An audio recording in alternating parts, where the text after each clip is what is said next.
मरै दस काज सवारै, अपने कर्म की गत मैं क्या जानो, मैं क्या जानो बाबा रे, मैं तुम नाम की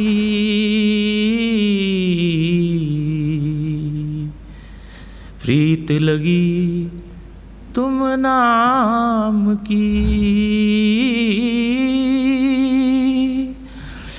पल बिसरै नाही।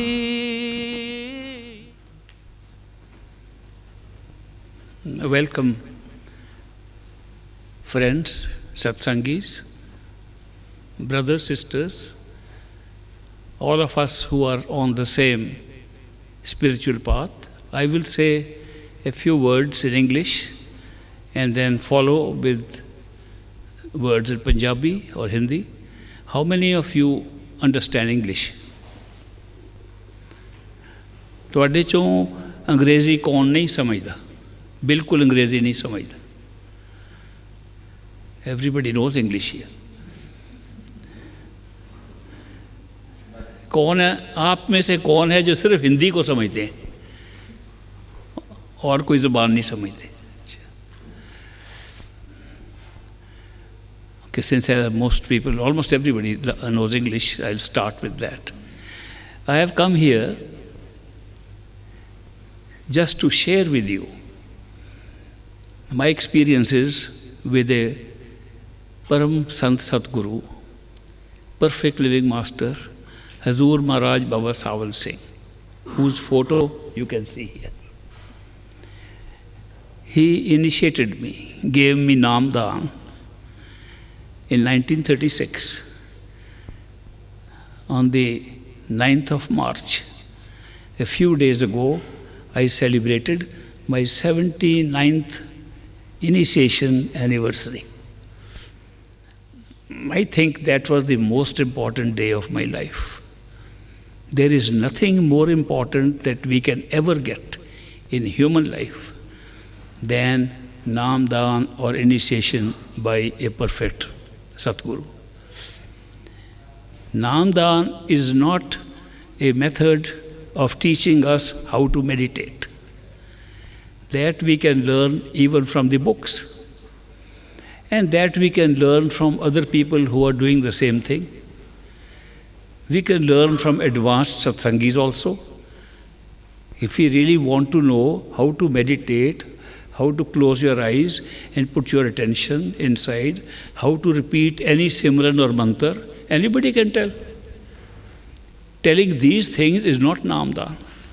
Anybody can tell us, put your fingers in your ears and you will hear sound. Sultan Bahu says openly, you put your fingers in your ear and you will hear the sound. Books are written. Others have said the Shabad rings inside. We don't need Sant Satguru to tell us these things. This we already know. We can know it from books and from other scholars. When you get Namdan or initiation from a perfect living master or Sant Satguru, it is a complete change of your destiny. We are living here under the law of karma. We are here to pay off our karma, get rewarded for good things we have done, get punished for bad things we have done, and we continue to do good things and bad things and create more karma. We have been trapped in the cycle of karma for so many lifetimes. Initiation by a Sant Satguru or a perfect living master means the end of that cycle. It's a complete stop to that cycle. What is causing all this to happen is not only our actions and intentions which create karma of one life, it is so many lives that we have created this karma. We see that some people who are blind, when they go inside to find out how they are blind, the story is of a king who was blind and he had the power to see his past lives. He saw 100 lives and he could not find any life where he did anything to be blind. And his master told him, look further back. In the 106th previous life, he had taken out the eyes of another person, and therefore he was blind after 106 lifetimes. This means the cycle of karma is not only one life creating another karma. It's accumulated. And all this huge reservoir of karma that we accumulate, we call it the Sinchit karma. Sinchit means it is reserved for us. So that even if we lead a life of no karma, by going with the flow, living in the will of your Satguru or your God, even if you have a karma-free life, the old karma is enough to give you 1,000 more lifetimes. So this is a very big trap. When you get initiated by a perfect living master or a Sant Satguru, that Sinchit karma is burnt right away at that time. Therefore, you cannot have any future life based upon that big reservoir or collection of your karma. That's a big thing by itself. But that is not the biggest thing. The biggest thing, that a perfect living master or Sant Satguru comes from Sachkhand, our true home. Our true home which is beyond the mind. It is beyond even our individual soul. It is beyond Atma and the home of Paramatma, beyond everything that we can ever imagine. And since a perfect living master, when he sits here in ordinary human body, like ourselves, he is not really sitting here. He appears to be in his body, but his awareness, his consciousness is right in Sachkhand at all times. You can have many advanced people in spiritual path who have gone high, and they can go high, then come back and tell us their stories. They can go and come back and tell us stories, but Sant Satgurus do not come back to tell us the stories. They tell the stories from Sachkhand. They are in Sachkhand when they are sitting in front of us. They are in all the planes of consciousness, which is a very rare thing to happen. Because we as seekers of truth, we as disciples and Sikhs on the path, we go step by step. Supposing our soul is able to vacate this body and pull the attention inside, and we can open up another world, Suksham world, Suksham Sharir, we come into that. We forget this world. The physical world has to be shut down in order to experience the astral world. Just like when we go to sleep at night and want to see a dream, a real dream, we can't be at the same time aware of our physical body. Physical body goes to sleep, and then we see a dream, and dream becomes real. When we wake up, dream becomes unreal, and this becomes real. Similarly, when we pull our attention from here and go to the higher level of awareness, the astral stage, that world opens up, that body of ours opens up, that becomes the only reality. And this we are not conscious of. We don't know that we have physical body also. When we come back into the physical body, that looks like a very great experience, but we are still in doubt, was it a dream or was it real? Because at one time, we can only have one reality. When we go to sleep, dream state is the only reality. When we wake up, this is the only reality. When we go to the Suksham Sharir, to the astral plane, that is the only reality. When we go higher up, to Trikuti, to the causal plane, to the region of the mind, above the senses, above the body, at that time, that is the only reality. We have neither knowledge of senses nor knowledge of this body. So as we rise on the spiritual path, at any one time, all of us have only one reality. But Sant Satguru is one who has reached Sachkhand. When you reach Sachkhand, that is totality. Everything is happening there. Everything is happening from there. All these levels of creation are taking place from there. The whole creation at all levels is from there. So one who has reached that stage is constantly in all these regions. All of them become real, all of them become unreal. They are real because we create real experience. They are unreal because they are just created by the power of consciousness in Sachkhand. Somebody asked me in America once, if we are so much troubled here and have to run to masters and gurus and others and to go back to our home, why did we leave our true home? He was surprised when I gave the answer. I said, we never left our home. We are still in Sachkhand, but we have lost the awareness.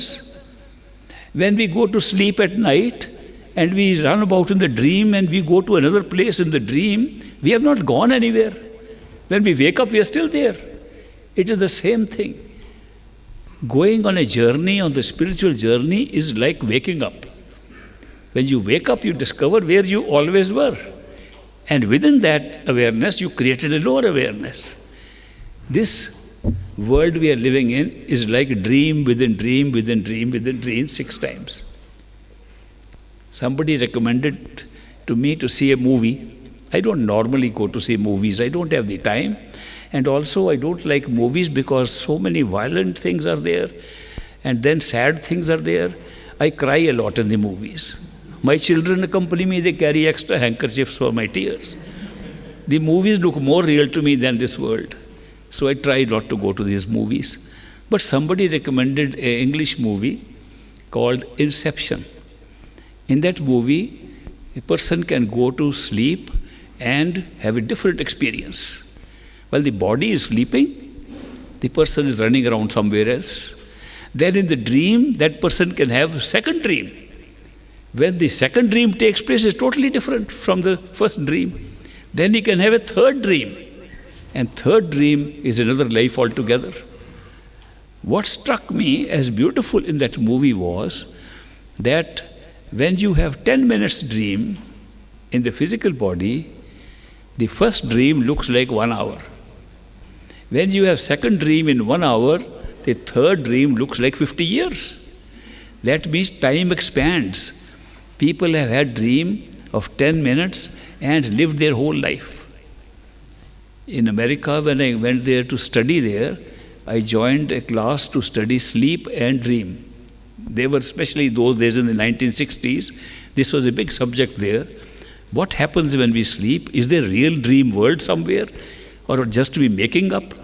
Because sometimes we see same things in dream which we see outside. Sometimes we see totally new things. So where do those new things come from? So they were investigating that. And they would put cameras on front of the eyes. They would put electrodes to measure the electric currents going in us.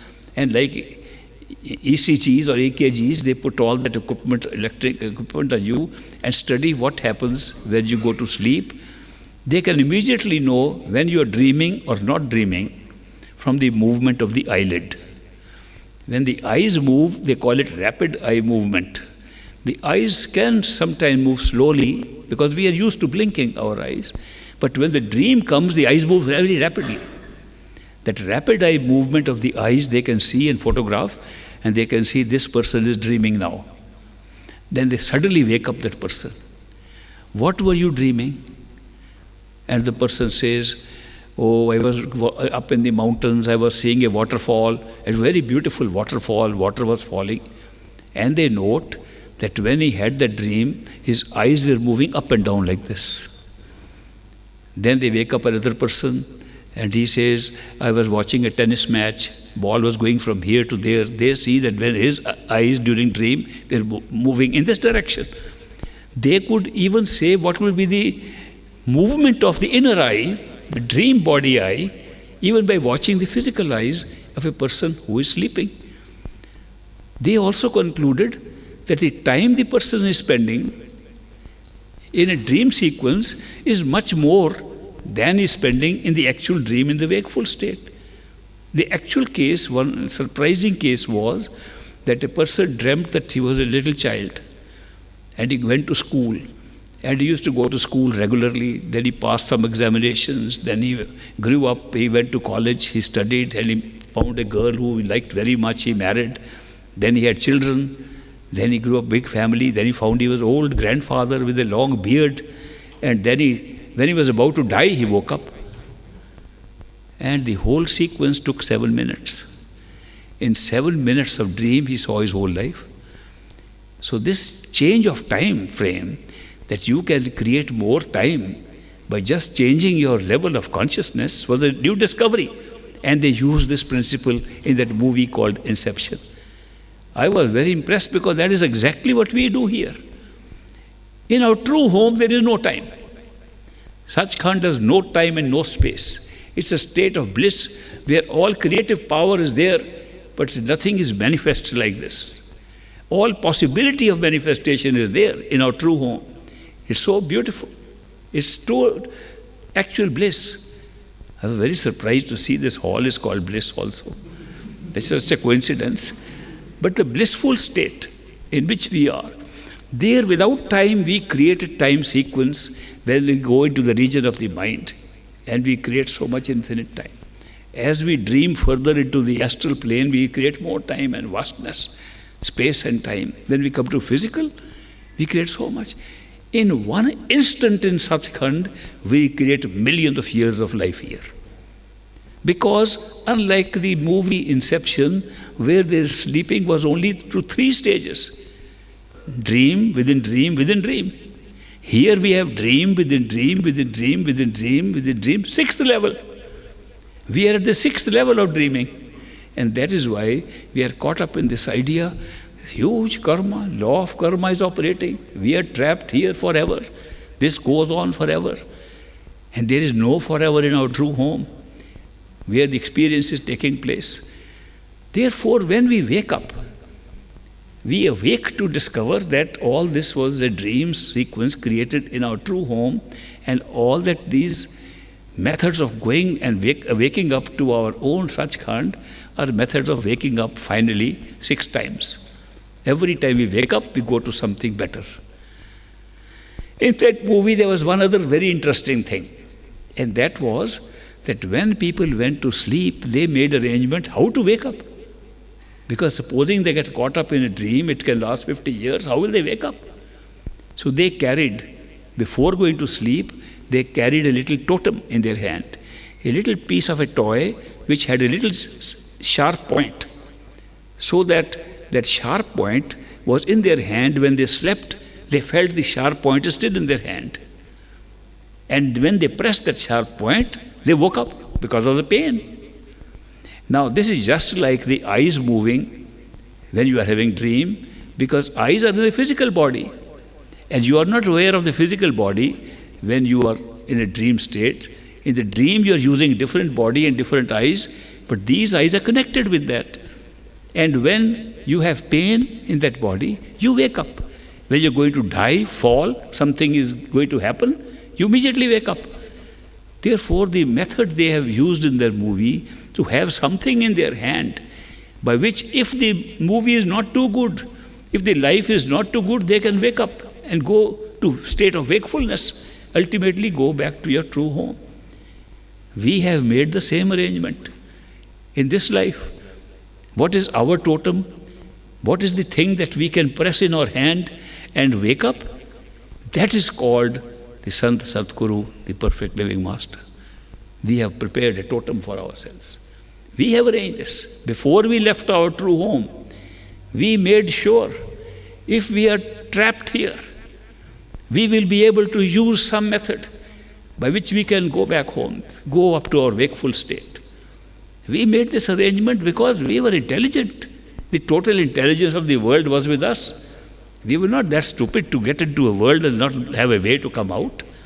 So we decided that when we are fed up of this experience we are creating, which we are creating ourselves, nothing is existing outside. Everything we are seeing here is being created from inside. Inside and outside are the same. And that is why when we have an experience of this physical world, it is coming from inside. When we have experience of inner worlds, coming from inside. Ultimately, everything is coming from inside. If all this world is being created from inside, then who we call Sant Satguru will also be inside. We are just seeing an image outside. Our Sant Satguru is not outside. He is inside. all the time. What arrangement we have made to go to our Sachkhand is not outside, it's inside. But we can't see inside. We don't know how to go inside. We close our eyes and we see darkness because we are still trying to look outside. And because we have shut our eyes, we can't see it. That does not mean we have gone anywhere inside. Therefore, what arrangement we have made inside to go back to our true home expresses itself in the experience we are having outside. That is why the true Satguru, the true master, the true perfect living master who can take us back to our true home is inside us, not outside. But his reflection is outside in the form of a human self like ourselves. We could have designed it a little differently, that when we have the true master inside, we can create a better image outside. Why create an image of an ordinary person like ourselves? We could have done something more fanciful, that master should look very different from everybody else. Then we could easily recognize, there is our master, we made it up. There is a reason why we did not do that. And the reason is that the method to go back to our true home depends on what we have in our true home without the mind, without the body, and without the senses. If you are going to use these things, these are only local things. They don't take you to true home. Meditation, to repeat words, to listen to sound, to sit in meditation by closing eyes in different postures of the body, that's a physical exercise. Because what will take us beyond our own mind, our own body, and our own self, our own senses, is what exists above these. Thinking does not exist above this, because thinking is a function of our mind. Sensory use of eye, seeing, touching, tasting, smelling does not take us there. These are only in the astral self and the physical self. No physical activity or action can take us there, because these are all in the physical self. Then what is it that takes us beyond our mind, beyond our body, beyond our sense perceptions, and that takes us to our true home? It must be something that exists there, and that is love and devotion. Therefore, the true spiritual path is only love and devotion. In our true home, nothing else counts except love and devotion. One mystic Paltu Sahib says, Paltu Sahib ke darbar mein keval bhakt pyar. Except bhakti and pyar, nothing else exists there.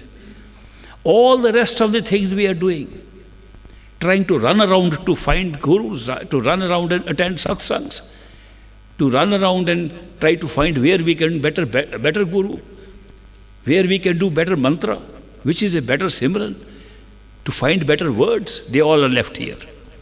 Nobody has ever gone to Sachkhand by meditation at all. If anybody has gone beyond the mind, they have only gone with Guru Bhakti, love and devotion. That's the true spirituality. Therefore, true spirituality is made up of that which is beyond these things. It does not require any of these things. Then why are we meditating? Why are we wasting our time in repeating Simran and trying to listen to sounds and getting Naam Daan which contains these instructions? Why are we worried about what are we going to eat, if we are vegetarian or not? Why are we doing all these things?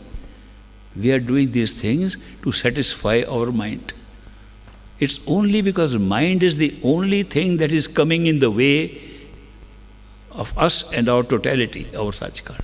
There's no other thing coming in the way. There's no other wall at all. The only wall that's preventing us from waking up to our own reality is our own mind. So we have to somehow deal with this terrible wall between us and our true home. And that wall is our own mind, our thinking mind, that keeps on thinking all the time. And by thinking, it creates doubt. You're never sure. That is its function, to create doubt. It's a good function, by the way. I'm not saying that doubting something is bad. I think it's good. Because otherwise we will be blindly leading anything that somebody tells us. We will be on blind faith if we don't doubt anything. So doubt is good. So mind is doing a good job. But by creating doubt, it becomes a wall also. By creating doubt, it also creates fear. So doubt and fear go together, and because we are relying only on our mind, our thinking mind, we are doubtful and we are afraid. Afraid of anything. Afraid of things that don't even exist. Once I did a little seminar, international seminar, on what people are afraid of. Why are they afraid?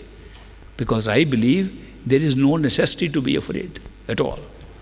When we look at the list of things we are afraid of, most of those things will never happen. We are afraid of what will happen tomorrow. If we know what will happen tomorrow, we are not afraid. When we don't know, we are afraid.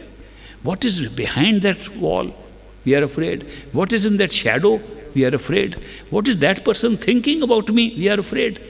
We are afraid of that which we don't know. We are not afraid of that which we know. When we know something, we handle it. We deal with it. But when we don't know, we are afraid. And you imagine we are afraid of things that never happen. I told in that seminar, write down at least 10 things that you are afraid of. And when they wrote down, a big group of people, when they wrote down, I said, how many of these things that actually happened in your life of which you were afraid? Not even 1 in 10. That means they multiplied their fear 10 times out of nothing. So the reason why we are afraid is because we are unsure and ignorant. If you can see your future and see this whole play has been written up in advance, it's a script prepared earlier, and you have to go according to the script. And you are very good actors, and you are acting your part. You are such good actors that you have forgotten you are actors. That's the best way to be a good actor, when you forget you are an actor. Because when you know you are an actor, you don't act properly. If you think it is real, you act very well. They made again a movie on Mahatma Gandhi called Gandhi. And a British actor acted as Gandhi in that movie. When he was interviewed, he said, for 6 months, I did not let them shoot the movie. Because every day I began to pretend I am Gandhi. I began to think I am Gandhi. When I felt I am Gandhi, I said, now shoot the movie. So that the movie should be best when you actually feel you are that. Now imagine how good actors we are, that we have all forgotten that we are actors. And we think we are really what we are now, and therefore we are going strictly according to the script. We cannot even deviate, because all our utterances, all our thoughts, how we decide things is pre-written. It's all already there. And that is why we are good actors, but we think it's not acting, it's real life. And what we are thinking is real choice we are making now. And therefore, there's a big debate we create out here. Is everything pre-written, or are we deciding now? And people say, you think it is pre-written? A man was telling a lady, you know, I can see the future, everything is pre-written. She slapped him. Was it pre-written? The man could not answer. Had he known she's going to be slapped, he would not have said so. So she was proving to him, nothing is pre-written. I can slap you now, you never knew about it. The truth is that we cannot know whether it's pre-written or not unless we can find where it is pre-written. If we cannot even see where it is pre-written, how can we believe when we are making a choice in our own head? Every day, different things come in front of us. We have to choose. You want to go right, you want to go left. Should you get up today to do this or not do it? Should I read this book or not read this book? Should I follow this guru or not follow this guru? Should I go on the spiritual path or not go on the spiritual path? Every day we are making decisions. What is pre-written then? We must be able to find some place where it's pre-written. Now when we decide that we want to do one thing or the other, it looks like we have decided just now. It was never decided earlier. Because till we decided, both choices were open. So how can you say there is no free will, that we don't have it? When I was in a college, studying in a college in America, a friend of mine, a great scholar, and one who was studying these things, telephoned me one day. He said, I have found out that we have no free will. Because on theological grounds, that means on the grounds of definition of God. They say whether you call him God, you call him Ishwar, Parameshwar, Allah, whatever name you give him, all the scriptures tell us that God is all-knowing, he is everywhere, and he is all-powerful. He is omniscient, he is omnipotent, and omnipresent, which means everywhere, but the most important thing is he is omniscient. That means he knows everything. Now, if you can decide something here, does God know it or not? If you believe in God, if you believe there is a God and believe he knows everything, does he know what you are going to decide? If he doesn't, he is defaulting in his own definition. Therefore, he can't be God. If he doesn't even know a man can decide something and God doesn't know, what kind of God is that? Therefore, just of this consideration, that all the religions have said that God knows everything, therefore if God knows everything, how can I decide something which God does not know? And if God knows in advance what I am doing, then I have no free will. He came to this conclusion and he rang me up on telephone. He said, I have found out the truth. We have no free will. On this simple ground, I tried to play a little trick with him. I called him to my apartment and I said, come, let us test out this new discovery that you have made. So before he came, I took a tray and put a cup of tea and a cup of coffee and an empty cup. When he came, I said, will you take tea, coffee or nothing? And since you have no free will, tell me how you'll decide. He said, all my great discovery you've broken with these 3 cups. Because I said, you have to make a choice. I have left you with no option but to make choice. I am going to prove to you that no matter what, you have free will. Because I am presenting options to you. Whenever options come in life, we have to make a choice. And now you make a choice. He said, this is terrible that all the discovery I made that we have no choice and this little tea coffee business is making me select. I said, no, freely, with your own mind, decide. And he said, okay, all right, I will take coffee. So, as he was sipping his coffee, I told him that I could have predicted, if I could read his genetic table and where he has been, I could have predicted before he started taking coffee that he will take nothing but coffee. If he will select freely, he can select nothing but coffee. And he said, how is that possible?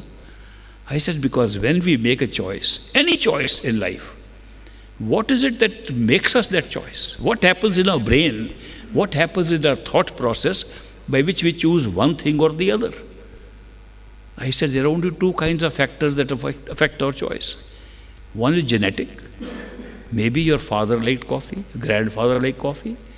Maybe the genes, your inheritance, is containing coffee in it, and therefore you chose coffee by inclination that came directly into you, and you thought you were choosing now, but the tendency to choose coffee was built into you already. And the second way can be environmental. You might have stayed with people who drank coffee, people who are used to having coffee. You got all the influence from these people around you. But remember one thing, when I asked you coffee or tea, these 2 things were totally fixed. You could not change your genetic makeup, nor could you change where you have been so far. Therefore, you had no choice. It is only a feeling that you had a choice, because you did not know what your genetic table is, you did not know where you have all been, you lost your memory. So when we look at these things scientifically, we find that what we think is our choice is predetermined. That's from the scientific system. But then the question is, can one actually know one's future? Well, I had a very strange experience with one Sardarji, who came to see me in Lucknow one day when I was trying for the Navy.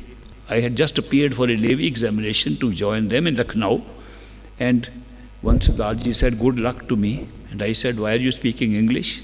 We are both Punjabis." Then he told me that I am saying good luck because you have good luck. I can see it. I said, "You can foresee things?" He said, "Have you got a piece of paper?" I said, "Yes."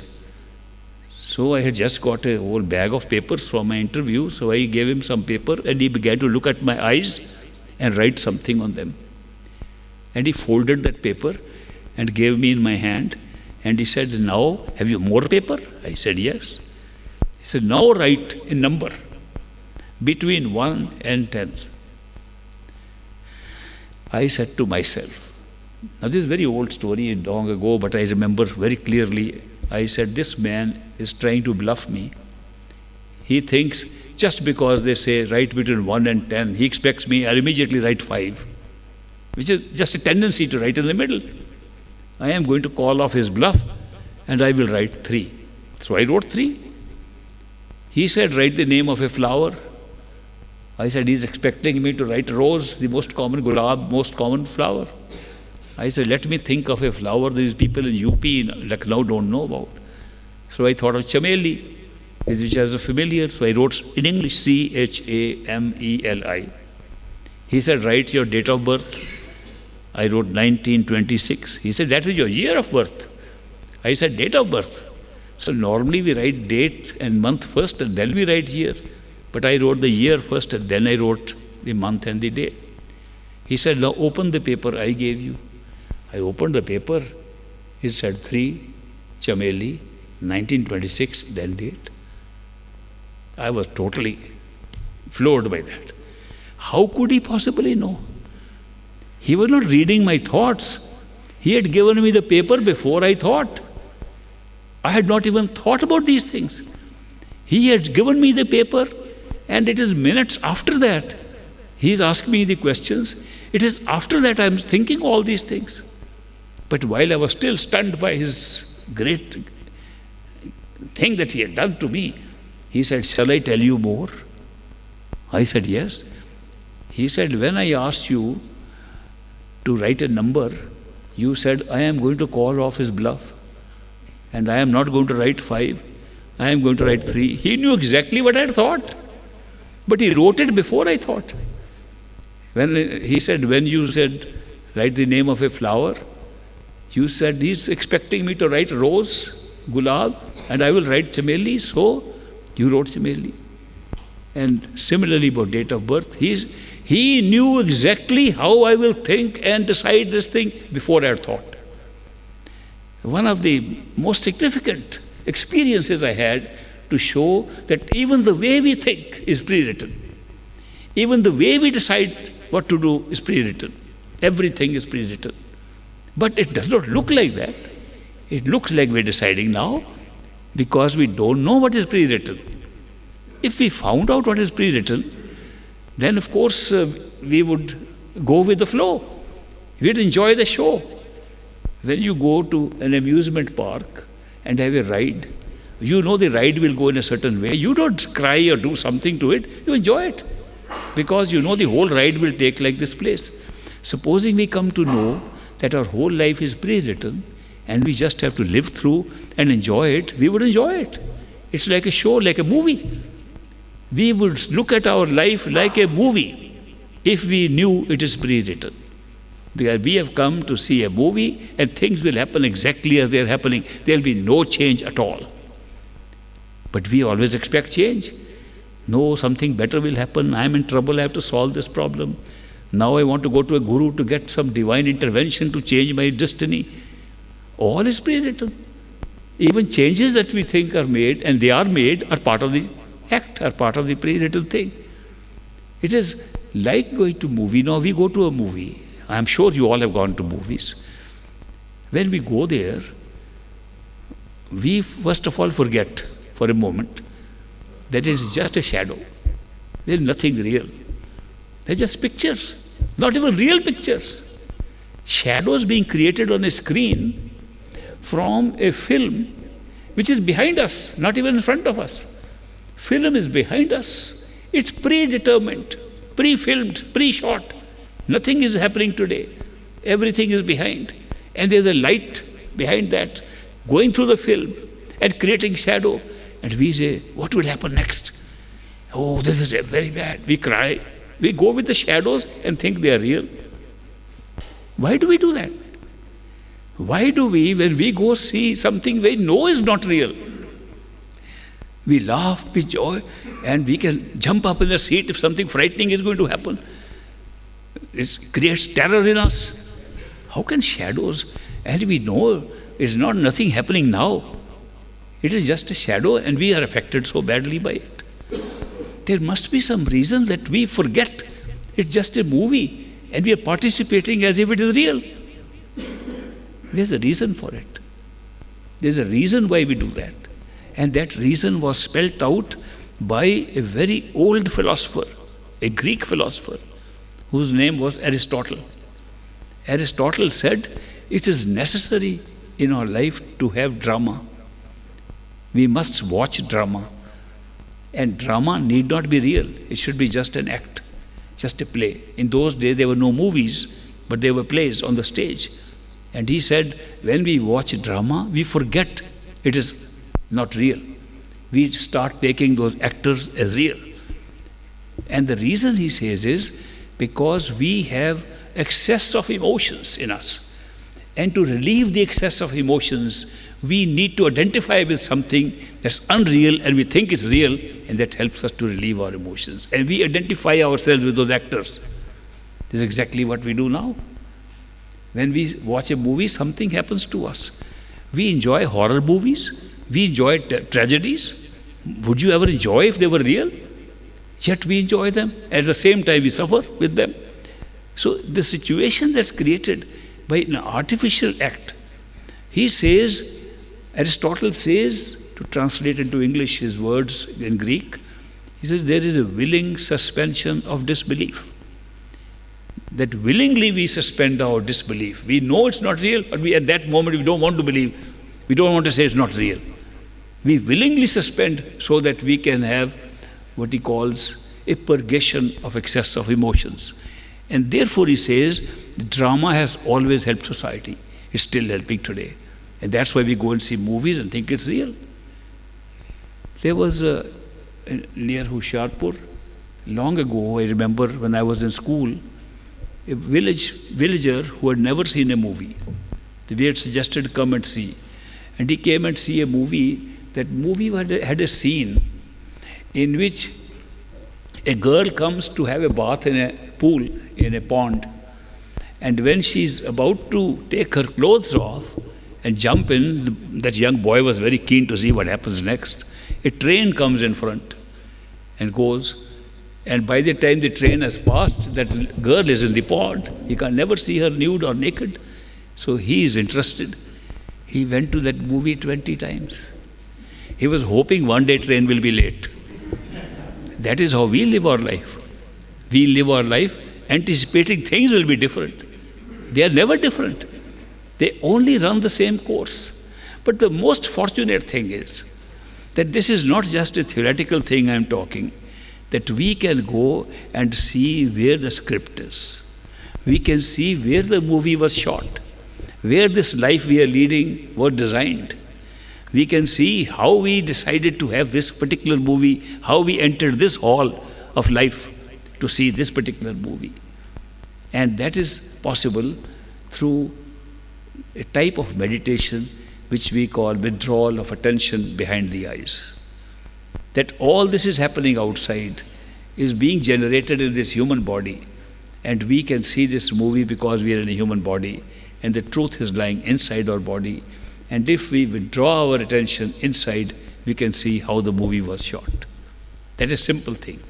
Whole life changes instantly when you see that. One glimpse is enough. One glimpse to see that this is how, not only how the movie was shot, why we picked up this life. We have a particular life, good and bad. There are some good things in it which we enjoy, and a lot of bad things. It looks like we made a mistake in picking up a lot of bad things and very few good things. Actually, it is not like that. We picked up a very balanced movie. All the movies, all the DVDs sitting there, we picked up one. All were equally good and bad.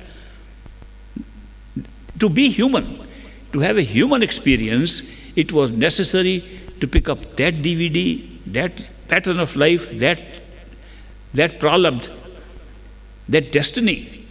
Because first time we came, we had no past life, we had no karma, we were soul. How did we get into this mess to start with? We had to pick up one life at least to come, and no life can be here without karma, without past lives. So we picked up one life which had a notional past lives to create that. Both were unreal, but we made them, at least one looked real. And the past life was not real, but it became our memory that we remembered there was a past life. That's why we are suffering now. And the past life had another past life. So the infinite past lives and infinite future lives when we first came into this world. When we brought that, where did we pick up that from? At the level of the mind, at the causal level, where we have a different body. The body itself is called the mind. It's called the Karan Sharir. It's the Karan of everything. It's the cause of everything. And therefore it's called the causal body, the causal state. In the causal state, we caused all these things to happen. And these records of what can happen is a huge compilation of these DVDs and movies. And we picked up one, and what we are playing it out looks like life here. That's the truth. How do we know? Go there and see. Change it if you like. If we have the will to go and change it, that means we picked up our own life when we came here. And why did we pick up a life with ups and downs? We could have taken a very nice life of comfort and pleasures and so on. We did try that also. In the comfortable life, we went to heaven. And then we said heaven was very boring. Nothing happened except to sit in pleasure all the time. No way to escape from there. No way to get back to our true home. Then we picked up the opposite and picked up all worse things, that maybe a sacrifice is required. Maybe all bad things should happen before we scream for our true home, and we went to hell. And we suffered and got nothing. Then we found out the only way to find that via media, which can take us, open our door and give us that possibility to go back to our true home, is human life, where you have good and bad combination, ups and downs combination. Every human life has ups and downs. Sometimes we are feeling good, sometimes bad. Why it looks more bad is because our sense of time passes very quickly when there are good things happening. You are enjoying your party with somebody. I remember we were once sitting playing cards, and 2 hours passed. We said, oh, so quickly they have passed. And once we were suffering in pain with something, or we were actually in the painful meditation. We were meditating, and we said, maybe 2 hours have passed, and the watch said 15 minutes. So how does time change? The suffering creates expansion of time for our experience, and pleasure makes it look less time. Time is equal. Our life is very balanced. If you take this feeling of time out of it, you will find that the pleasure and pain is well balanced, but time seems to fly quickly when you are having good time, and time seems to slow down when we are having bad time. But good and bad time combine to give us a human body. Otherwise, we would be somewhere else. And why is it important to have human body? In order to go to our true home, because of this strange experience of making our choice, free will. Because we are cut off, because of our ignorance, because we are cut off from the knowledge of reality, deliberately cut off. We have this feeling we can make a choice, and then we make a choice, let me try this path of Santmat, let me try spiritual path. You wouldn't do that in any other state. So that is why human life, in which we have this experience of choosing something, has been called the highest life of any type of creation. There's so many bodies we have. There's so many forms of life we have. The trees have the same souls. Insects have same souls. Birds and mammals have same souls. Angels have the same souls. Gods have the same souls. Creators who are running the universes have the same souls. And none of them have the opportunity to make choices because they have knowledge. We, in our ignorance, have choice. In the choice we experience, we can follow a spiritual path, follow somebody's teachings. And that's the secret. The secret of going successfully to your true home lies in this capacity to seek. If you could not seek, you would be trapped forever. And the seeking is what comes because of the ignorance of what is already prearranged. It is all prearranged. But seeking is the way by which we can get out of this mess and go back to our true home. So I am very happy we are all seekers here. And as seekers, we are looking for something. This would not be possible if we did not have these human bodies and human forms. As I said in the beginning, these Sant Satgurus, these perfect masters, they don't want us to go only to an astral plane, to a heaven. They know you will come back from there. They don't want you to go to the causal plane and sit in the Trikuti, in the land of the universal mind. They know that will also end and you'll be back here. I went to the place where Lord Krishna was born and where he lived, around Mathura, Vrindavan, all that area. I was touring when I was young, very young. I wanted to see, has he left any imprint of his knowledge in the area where he lived for so long? And I went to an area, a small village, where there were a lot of people who were doing part-time gardening and malis and farmers and so on. In the evening, they would gather together and they would sing very joyfully. Very poor people, they were very happy. I wanted to know, why are they so happy? They were happy because they were singing the praise of Krishna. They were singing praise. And one song they sang, which had a refrain, was Are Udo Karman ki gat nyari se. This they kept on repeating. Udo, the nature of karma is very strange. And this is based upon the story we read that when Krishna was only a young boy, cowherd, taking care of his cows, his only friend who was there also taking care of cows was Udo. So this is a conversation between Krishna and Udo. And Krishna tells Udo, this little ant that is crawling here, that you can see, was once Brahma, the creator of the universe, was once Indra, the ruler of one of the big heavens. After that, because of karma, he is an ant today. The karma is such a strange thing that even if you reach that height, that you become the creator of this universe, but your soul, being tied up with that, is still not free from karma. Karma can only end if you go beyond the mind. But even if you reach the top of the mind, the universal mind, the creative power that's created everything, the whole of creation depends upon the creative mind at Trikuti in the third region, where the entire creation finishes. Above that, there is no creation. There's only Atma. And after Atma is Paramatma. That means even if you get recycled into any form of life, you keep on recycling. One of the big reasons for that is that the law of karma, which is binding us here, does not have any scope for atonement. That means you do something good, you will get reward. Do something bad, you will be punished. And who will decide if it is good or bad? You will decide. Your own mind decides. Your own mind has a pocket set aside called conscience. It constantly tells you, this is good, this is bad. How does it decide that? From external societal behaviors and what is indoctrinated into your mind by society.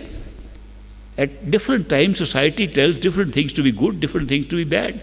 Different countries have something good, something bad. That is all different. You decide, your own feeling inside says, this is bad, but it's very nice, pleasurable, let me do it. That's how people say there's temptation. That's taking us into desires, and the desires create attachments. Attachments create more attachments.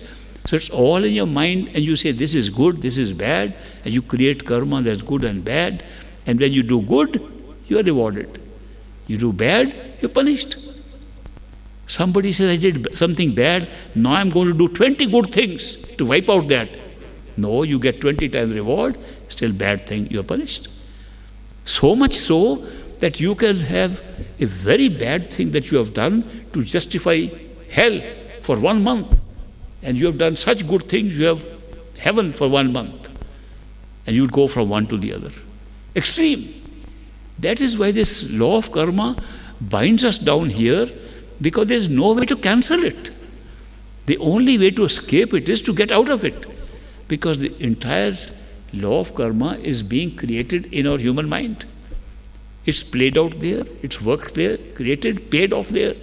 You get rewarded there, you get punished there. It's nothing physical. It's not even in senses. It's all in the mind. So the mind is holding us. Unless you can go above the mind, you cannot get out of the law of karma. Karma is made up here. When you go, you'll find that the Atma, the soul, has never any karma. We never had, never will. Even today we have no karma on the soul at all. Karma is on the mind. So long as the soul believes it is the mind, it suffers the karma. We are believing that our thinking self is our soul. Thinking is never soul. Thinking is of the mind. The soul is giving it power to make it alive and function. The power that makes that mind function, the power that makes our body function, the power that makes our senses function is the soul. It does not have karma. But we experience karma by first identifying with the mind.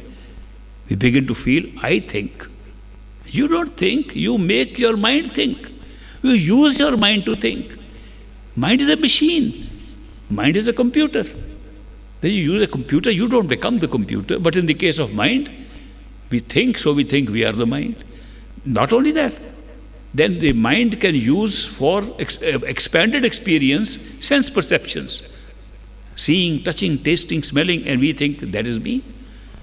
Then we go on to a physical body on top of it, and then we think the body has senses, and body is where we think, and body is me. Now imagine this is 3 big blunders that we make in order to get trapped. We first identify with the mind, we identify with senses, and then ultimately identify with this body. If we can reverse this process, first of all, knowing that the body is not us, which can be done by pulling your attention within. Meditation is basically for that you pull your attention inside, close your eyes, withdraw there, see who you are there, see who you imaginatively are. Can you sit and feel you are there? Then the body becomes a house, body becomes a cover upon you. When you can do that, you will know you are never the body. You can do the same thing with sensory perceptions. You will find that the inner body, which can move around, see, touch, taste, smell, but is invisible to physical self, is also a body. It's not yourself. And you can go within the head of that equally easily as in this one and find out these sense perceptions are merely a device to divide experience, perception into different parts. You can go within that and find that the thinking self looks like yourself. But you can also separate yourself from thoughts and see thoughts are going on independently of you. Actually, you never think, you listen to thoughts. The actual experience can take place. These things can be discovered by successive layers of meditation, different stages of meditation, and then you can find out that these were only costumes we are wearing, that the soul never had any of these things. Soul only came, empowered these, and began to experience these things through these covers. So once we can have experience of leaving these covers, which is possible through good meditation, it is possible how to withdraw attention within these systems and find out that these are covers, we are not this, we are soul. Then the spiritual path will start. The soul becoming its own totality and discovering that the unit of a soul was nothing more than a point of view of the totality. It was never separate from it. That is the beauty of the spiritual path. And that part, from even beyond the Brahman, beyond the Creator, from Par Brahm onwards to Sachkhand, is true spirituality. The true spiritual path starts from Par Brahm and in Sachkhand. That's from the feeling your Atma to knowing you are always part of Paramatma. That can only be achieved through love and devotion, which exists in the soul and not in the mind, not in the senses, not in the body. So this is the true spiritual path that we can go through. And these perfect living masters come here, they don't pull us with their teachings. They pull us with their love. They pull us because strange feeling happens. We are being pulled from inside and we don't know what is pulling us. We get that feeling of love and devotion, and it is so strange because there's no reason for it. In this physical world, we have so many expectations. Oh, we expect this from somebody that we love, and if they don't love you, you hate them also. It's a temporary way of calling our attachments as love. But when it comes to such a Sant Sadguru does not pull by teachings, he pulls by his love. Because his love is unconditional. There's no expectation, there's no conditions. And it is such a strange experience to have it. The more we associate with such a person, the more we experience that unconditional love and no judgment. They don't come to judge us, are you good or bad? The mind does it. Here is my Satguru, whose picture is here. I remember an incident that a man comes running one day. He was sitting outside looking at his mail, and we were just sitting around him on the ground. A man comes running. Please forgive me. I have made big mistake. You told me not to drink alcohol. Last night I drank all the alcohol. I was in bad company. You told me not to eat meat. I ate all the meat last night. Bad company. You told me to stop other things. I did everything bad last night. Please forgive me. And we were all horrified. What kind of man has come here? And the great master, Bade Maharaji, Hazur Satguru, he said, Chalo maaf kita, age to na karna. I forgive you now, don't do it again. And the man said, thank you, and ran away. Everybody was surprised there. And they asked, especially his secretary. The secretary, one secretary was sitting next to him, who has been a secretary for a great master for a long time.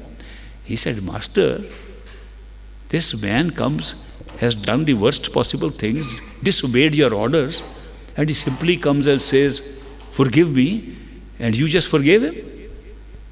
And Master said, what did you expect me to do? I forgave him because he asked for forgiveness. I asked him not to do it again. He said, Master, but supposing he does the same things again and comes to you again and says, forgive me, will you forgive him again? He said, I think I will forgive him again. Master, when will you punish him? He says, look, let me remain on the side of forgivers and not put me on the side of punishers. Because there are too many punishers in this world. The biggest punisher is the mind itself. Look, when that man came, his mind was punishing him, which you could not see. I had to forgive him. Remember, that was a big lesson for me. These perfect living masters are always forgiving. It's unbelievable. They don't say, you did something wrong. They know we are trapped into doing wrong things. They know our weaknesses. They know exactly why wrong things happen. They are always forgiving. It's an amazing experience to have with these people. And yet they function like ordinary persons like us. The reason why they are so ordinary like us is because we cannot really appreciate and experience that love if they are not ordinary. If they are extraordinary people, we can admire them. We can even worship them. But we cannot have love and devotion for them. I sometimes give an example that if an enlightened person from Sachkhand comes here and he is showing extraordinary power, that means instead of walking on the ground, he flies. When he fly in here, we will all look up. We will say, there is the master has come, Guru has come, and he is wonderful. He can fly. There is some power there. What will we be thinking at that time? Many of us will think there must be a rope or string somewhere. This is a trick. Then we will see there is no rope or thing. Then we will again say, this is a remarkable thing. We'll admire. We'll be amused, admired, even worship, but never love that person. It doesn't happen like that. Nobody has ever loved that kind of extraordinary spectacle. If by chance that guru falls down here, all of us will run to help him. Say, please, are you hurt? And you can have some love seen at that time. Remember, the love we talk of, this prem bhakti we talk of, is not possible with anything except a human being like ourselves. To such an extent that if somebody, even as a human being, is in a station far above us, supposing there's a king, we can admire a king, worship him, we can't love him. But if it's our station where we can meet, hold his hand, and talk to him like friends, we can love him, and we can experience his love. That is why the perfect living masters have always come in the same form, in the same status as the disciples are. And if they come for more than one disciple, and one is rich, one is poor, they'll act rich with the rich one and poor with the poor one. It's amazing way they can adapt themselves for the sake of those whom they are going to take back to Sachkhand. As I said in the beginning, that Namdan or initiation by perfect living master guarantees that they will be our friends, and as friends will take us back to our true home. They are friends first, gurus next. There was a great disciple of this master, Dr. Ishar Singh. He used to say that to me, that guru is yar first, guru afterwards. If he is not a yar, if he is not a friend, how can he be a guru? How can he take us anywhere? How will we go with anybody anywhere if he is not even a friend of ours? So that is why their love and friendship that comes precedes anything else that we can get. And that is what pulls us towards them. That's what pulls us towards this path. Otherwise, there are many gurus. You know, there are so many gurus. It's a great business today. And it's a great business, it's a very profitable business also. And they can make a lot of money and give us a lot of things. Maybe they are also useful to some extent. But they are not the friends that are going to take us to our true home. There are gurus who can teach you how to repeat words, how to use mantra and get peace of mind. No problem about that, it is possible. They do it. In fact, one researcher in psychology found out that if you repeat any word and keep on repeating, you get peace of mind. So everybody can be a guru today through following that prescription. And then there are others who really get you inner experiences. You fly in the sky with them and you have other experiences. They can show you heavens. And they are also very good masters, gurus. But only few can take you to the level of creativity where Brahman is, where the ultimate creator of these three universes is. Those are rare. But one who can take you beyond these, beyond the cycle of birth and death, and take you beyond the mind is extremely rare. There are very few. This great master of mind used to say, you can count their number at any time in Kali Yuga when there is a maximum number on the fingers of your two hands. So these are so few in the whole planet on which we live. So how can we find them if they are so few? The answer is, it is a truthful answer, that we cannot find them. Nobody can claim that I have been able to find who is a guru. Because there are so many lookalikes. There are so many saying the same things, so many teaching the same things. Then how will you know who is a true guru or not? Who is a guru going to what level when we have gone to no level? We have not even gone to level 1. And how are you going to judge who is level 1, 2, 3, 4, 5? How can we ever judge? No way. Now that's not a dead end of the spiritual journey. The truth is, if you are a seeker of your true home, if you have made up your mind, I don't want this or that, I don't want more things, I don't want to win a lottery in this world, I'm not looking for a better job, more money, or better house in this world. I'm done with it. I've done enough of it. I want to go beyond it. You'll find a guru who will take you beyond this. If you say, I don't even want to go into heavens and all that, I want true love, I want to go to the true home of mine, you'll go beyond that. If you come across a guru and you are not satisfied and your seeking continues, you will automatically find another guru. A guru will find you. You don't have to find a guru. Guru comes and finds you. He finds you by coincidences, by strange experiences, where one thing leads to another. And you come up to one, you later on discover, this was my friend, this is the guru who is going to take me back home. The secret is in your seeking in your heart. Secret is to find within yourself. कि बुल्ले शाह ने किया है, रब दा की पाना, इत्थों पुटना, इत्थे लाना. मुक्ति गल. He made it the simplest thing. कि रब दा पाना जो है तो अपनी तवज्जो जड़ी है बाहरों कढ़ के ते अंदर ला दियो तो रब मिल जाएगा. इस तो आसान गल की हो सकती है. पर तवज्जो नहीं ना अंदर जाती. मुश्किल तो यह है जो सानू भजन सिमरन करना पैंदा है, मंत्र बोलने पैंदे है, यह सिर्फ अपने तवज्जो नू अंदर ले जान वास्ते है. ये तरीके बनाए हुए हैं अंदर जान वास्ते. लेकिन रब तो अंदर ही बैठा है, बाहर कभी नहीं किसी नू मिलिया. जिन्हों मिलिया अंदरों ही मिलिया. इस करके जे असी कोशिश करिए और अपनी तवज्जो नू खिंच के अंदर ले जाइए तो तुहानू रब मिल जाएगा. तुहानू अपना घर मिल जाएगा, सचखंड मिल जाएगा. सब कुछ अंदर है, बाहर कुछ नहीं है. लेकिन उहदे वास्ते दो स्टेज आंदी हैं, दो तरीके. एक तो तुसी पहले अपनी तवज्जो अंदर ले जाके यह पता कर लो कि यह शरीर तुहाडे असल नहीं है. तुसी आप शरीर नहीं है. शरीर तो एक कोट पाया हुआ है, कपड़ा पाया हुआ है. कपड़ा मैला हो जाता सुट देंदे हो. शरीर भी सुट देना, इस तरह सुट देना है. यह शरीर सब ने सुट देना है. अज तक कोई नहीं पैदा होया जिन्हें कहा मैं अपना शरीर नहीं सुटिया. इन्ने महात्मा आए, गुरु आए, सत्पुरुष आए, सब कुछ आए, सब छड़ के शरीर सुट के चले गए. इस पिछे शरीर किसी ने नहीं रखना. पर जो ਉਹਦੇ अंदर है ਉਹਦੀ उम्र ज़्यादा है, वो मरदा नहीं शरीर के नाल. वो शरीर के जम्मन तो पहला भी सी ते मरण के बाद भी है. वो अंदर शरीर है, उन्हें घूमते रहना है, कभी किस एक शरीर में कभी दूजे में. असीं उन्होंने आत्मा कहने हैं, पर वो आत्मा नहीं है. वो साडा सूक्ष्म शरीर है, अंदर का शरीर है.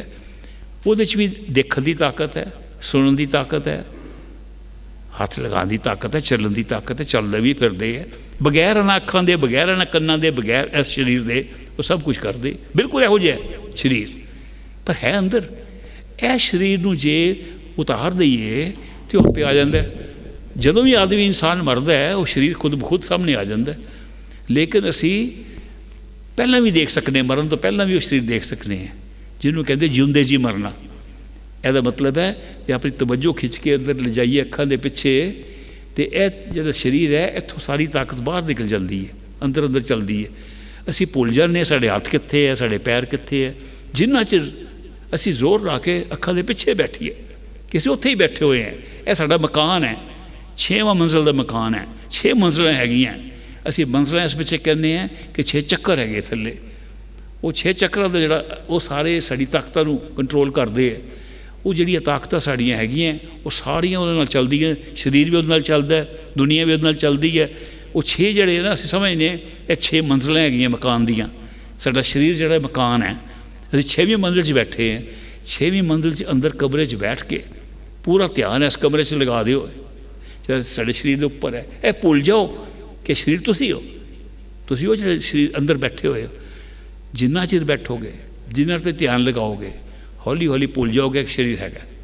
यह अभ्यास जड़ा है यह पहला मंजिल है. इनू कर लो, पता लग जाएगा कि यह तो असलीयत है ही नहीं है. तो उपर असी पर्दा पाया, कपड़े पाए हुए. शरीर कपड़े है, असी ला देने एक दिन, तो असी पहला ला के भी देख सकते.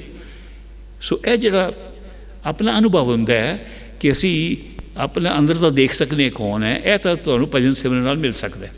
उस तो अगे भी मिल सकता है. जिहड़ा अंदर का सूक्ष्म शरीर है वो भी कपड़े ही है, वो भी उपर ही पाए हुए है. असी उहदे अंदर भी ध्यान ला के लग सकते हैं कि वह भी झूठ है, सिर्फ साडे दुनिया के तजर्बे वास्ते, बाहर अनुभव करने वास्ते बने हुआ है. असी उस तो अंदर जा सकते हैं. जिहड़ा मन है ऐसे सोच रहे है, मन भी कपड़ा है. मन भी असी पाया हुआ है, मन भी साडी आत्मा नहीं है. असी सोचने मन नाल, समझने असी अपनी आत्मा नाल सोच रहे हैं. असी समझने अपना आप हो ही है. जो असी सोच रहे हैं समझने मैं सोच रहे हैं. आत्मा कभी नहीं सोचती. आत्मा तो मन के थ्रू, मन के द्वारे सोचती है. इस करके वो भी एक कपड़े वक्त नहीं है.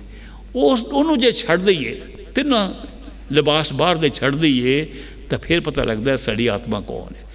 ਆਤਮਾ ਉਹ ਤਾਕਤ ਹੈ ਜਿਹਨੇ ਸਾਰਾ ਕੁਝ ਨੂੰ ਜ਼ਿੰਦਾ ਕੀਤਾ। ਆਤਮਾ ਨੇ ਸਭ ਕੁਝ ਪੈਦਾ ਕੀਤਾ। ਆਤਮਾ ਨੇ ਸਾਰਾ ਜੋ ਸੰਸਾਰ ਦੇਖਦੇ ਪਏ ਹੈ, ਇੱਥੇ ਵੀ ਅੰਦਰ ਵੀ ਆਤਮਾ ਨੇ ਪੈਦਾ ਕੀਤਾ। ਉੱਥੋਂ ਸ਼ੁਰੂ ਹੁੰਦਾ ਸਾਡਾ ਅਸਲੀ ਰੂਹਾਨੀਅਤ। ਜੇ ਪੁੱਛੋ ਸੱਚੀ ਸੰਤ ਮਤ ਕੀ ਚੀਜ਼ ਹੈ, ਸੰਤਾਂ ਦਾ ਮਤ ਇਹ ਹੈ ਕਿ ਆਤਮਾ ਨੂੰ ਪਰਮਾਤਮਾ ਨਾਲ ਮਿਲਾਉਣਾ। ਇਹ ਸ਼ਰੀਰਾਂ ਦਾ ਕੰਮ ਨਹੀਂ, ਸ਼ਰੀਰਾਂ ਨਾਲ ਤਾਂ ਕੋਈ ਵੀ ਕਰ ਸਕਦਾ। ਆਤਮਾ ਨੂੰ ਪਰਮਾਤਮਾ ਨਾਲ ਮਿਲਾਉਣਾ, ਪਾਰ ਬ੍ਰਹਮ ਤੋਂ ਸੱਚਖੰਡ ਤੱਕ ਪਹੁੰਚਣਾ, ਉਹ ਅਸਲੀ ਸੰਤ ਮਤ ਹੈ। ਔਰ ਪਰਮ ਸੰਤ ਸਤਿਗੁਰੂ ਹੀ ਕਰ ਸਕਦੇ ਹੈ। ਬਾਕੀ ਮਹਾਤਮਾ ਤਾਂ ਬਹੁਤ ਹੈਗੇ ਹੈ, ਗੁਰੂ ਵੀ ਬਹੁਤ ਹੈਗੇ ਹੈ, ਸੰਤ ਵੀ ਬਹੁਤ ਹੈਗੇ ਹੈ। ਉਹ ਸਾਰੇ ਅਲੱਗ-ਅਲੱਗ ਸਟੇਜ ਤੱਕ ਲਿਜਾ ਸਕਦੇ ਸਾਨੂੰ। ਪਰ ਘਬਰਾਉਣ ਦੀ ਲੋੜ ਨਹੀਂ ਹੈ ਕਿ ਸਾਨੂੰ ਪਤਾ ਨਹੀਂ ਕੌਣ ਅਸਲੀ ਹੈ ਅਤੇ ਕੌਣ ਨਕਲੀ ਹੈ, ਕਿ ਕਿਹੜਾ ਮਹਾਤਮਾ ਕਿੱਥੋਂ ਤੱਕ ਲਿਜਾਏਗਾ। ਇਹ ਕੋਈ ਟੈਸਟ ਕਰਨ ਦੀ ਲੋੜ ਨਹੀਂ ਹੈ। ਜਿਹੜਾ ਵੀ ਤੁਹਾਨੂੰ ਜਿੱਥੇ ਵੀ ਲਿਜਾਂਦਾ ਚੱਲ ਪਓ। ਹਾਂ, ਸਹੀ ਰਸਤੇ ਚਲਾਵੇ। ਜੇ ਕੋਈ ਕਹਿੰਦਾ ਨਦੀਆਂ ਦਰਿਆਵਾਂ ਜਾਓ ਉੱਥੇ ਤੁਹਾਨੂੰ ਮਿਲੇਗਾ, ਪਹਾੜਾਂ ਜਾਓ ਉੱਥੇ ਮਿਲੇਗਾ, ਉੱਥੇ ਜਾਣ ਦਾ ਫਾਇਦਾ ਨਹੀਂ, ਉਹ ਤਾਂ ਬਾਹਰ ਹੈ ਸਭ ਕੁਛ। ਜਿਹੜਾ ਕਹਿੰਦਾ ਅੰਦਰ ਜਾਓ, ਚਾਹੇ ਉਹ ਕਿੱਥੇ ਵੀ ਪਹੁੰਚਿਆ ਨਹੀਂ ਪਹੁੰਚਿਆ, ਰਸਤਾ ਤਾਂ ਠੀਕ ਦੱਸਦਾ ਪਿਆ ਤੁਹਾਨੂੰ, ਉਹਦੇ ਪਿੱਛੇ ਲੱਗ ਜਾਓ। ਉਹ ਜਿੱਥੋਂ ਤੱਕ ਉਹ ਆਪ ਖੁਦ ਗਿਆ ਉੱਥੋਂ ਤੱਕ ਤੁਹਾਨੂੰ ਲਿਜਾਏਗਾ, ਅੱਗੇ ਤਾਂ ਲਿਜਾ ਹੀ ਨਹੀਂ ਸਕਦਾ। ਜਿੱਥੋਂ ਤੱਕ ਉਹ ਗਿਆ ਉਹ ਲੈ ਜਾਏਗਾ। ਫਿਰ ਤੁਹਾਨੂੰ ਖਿਆਲ ਆਏਗਾ ਤਸੱਲੀ ਨਹੀਂ ਹੋਈ, ਇਹ ਤਾਂ ਮੇਰਾ ਘਰ ਨਹੀਂ ਹੈ। ਮੈਂ ਤਜਰਬੇ, ਇਹ ਵੀ ਨਵੇਂ ਤਜਰਬੇ ਹੈ, ਇਹ ਵੀ ਸੁਪਨੇ ਵਾਕਨ ਹੈ, ਅਤੇ ਮੈਂ ਅਸਲ ਚੀਜ਼ ਦੇਖਦੀ ਹੈ। ਖੁਦ ਬਖੁਦ ਮੈਂ ਤੁਹਾਡੇ ਸਾਹਮਣੇ ਉਹ ਇਨਸਾਨ ਆ ਜਾਏਗਾ ਜਿਹੜਾ ਤੁਹਾਨੂੰ ਅੱਗੇ ਲਿਜਾਏਗਾ। ਉਹ ਤੁਹਾਡਾ ਨੈਕਸਟ ਗੁਰੂ ਹੈ। ਉੱਥੋਂ ਜਿੱਥੇ ਤੱਕ ਲਿਜਾ ਸਕਦਾ ਉੱਥੇ ਲਿਜਾਏਗਾ। ਉਹਦੇ ਬਾਅਦ ਫਿਰ ਹੋਰ ਅੱਗੇ ਤੁਹਾਨੂੰ ਲੈ ਜਾਏਗਾ ਆਪਣਾ ਗੁਰੂ। ਜਿਸ ਲਈ ਤੁਹਾਡੀ ਤਸੱਲੀ ਨਾ ਹੋਏਗੀ, ਤੁਹਾਨੂੰ ਗੁਰੂ ਖੁਦ ਬਖੁਦ ਮਿਲੇਗਾ।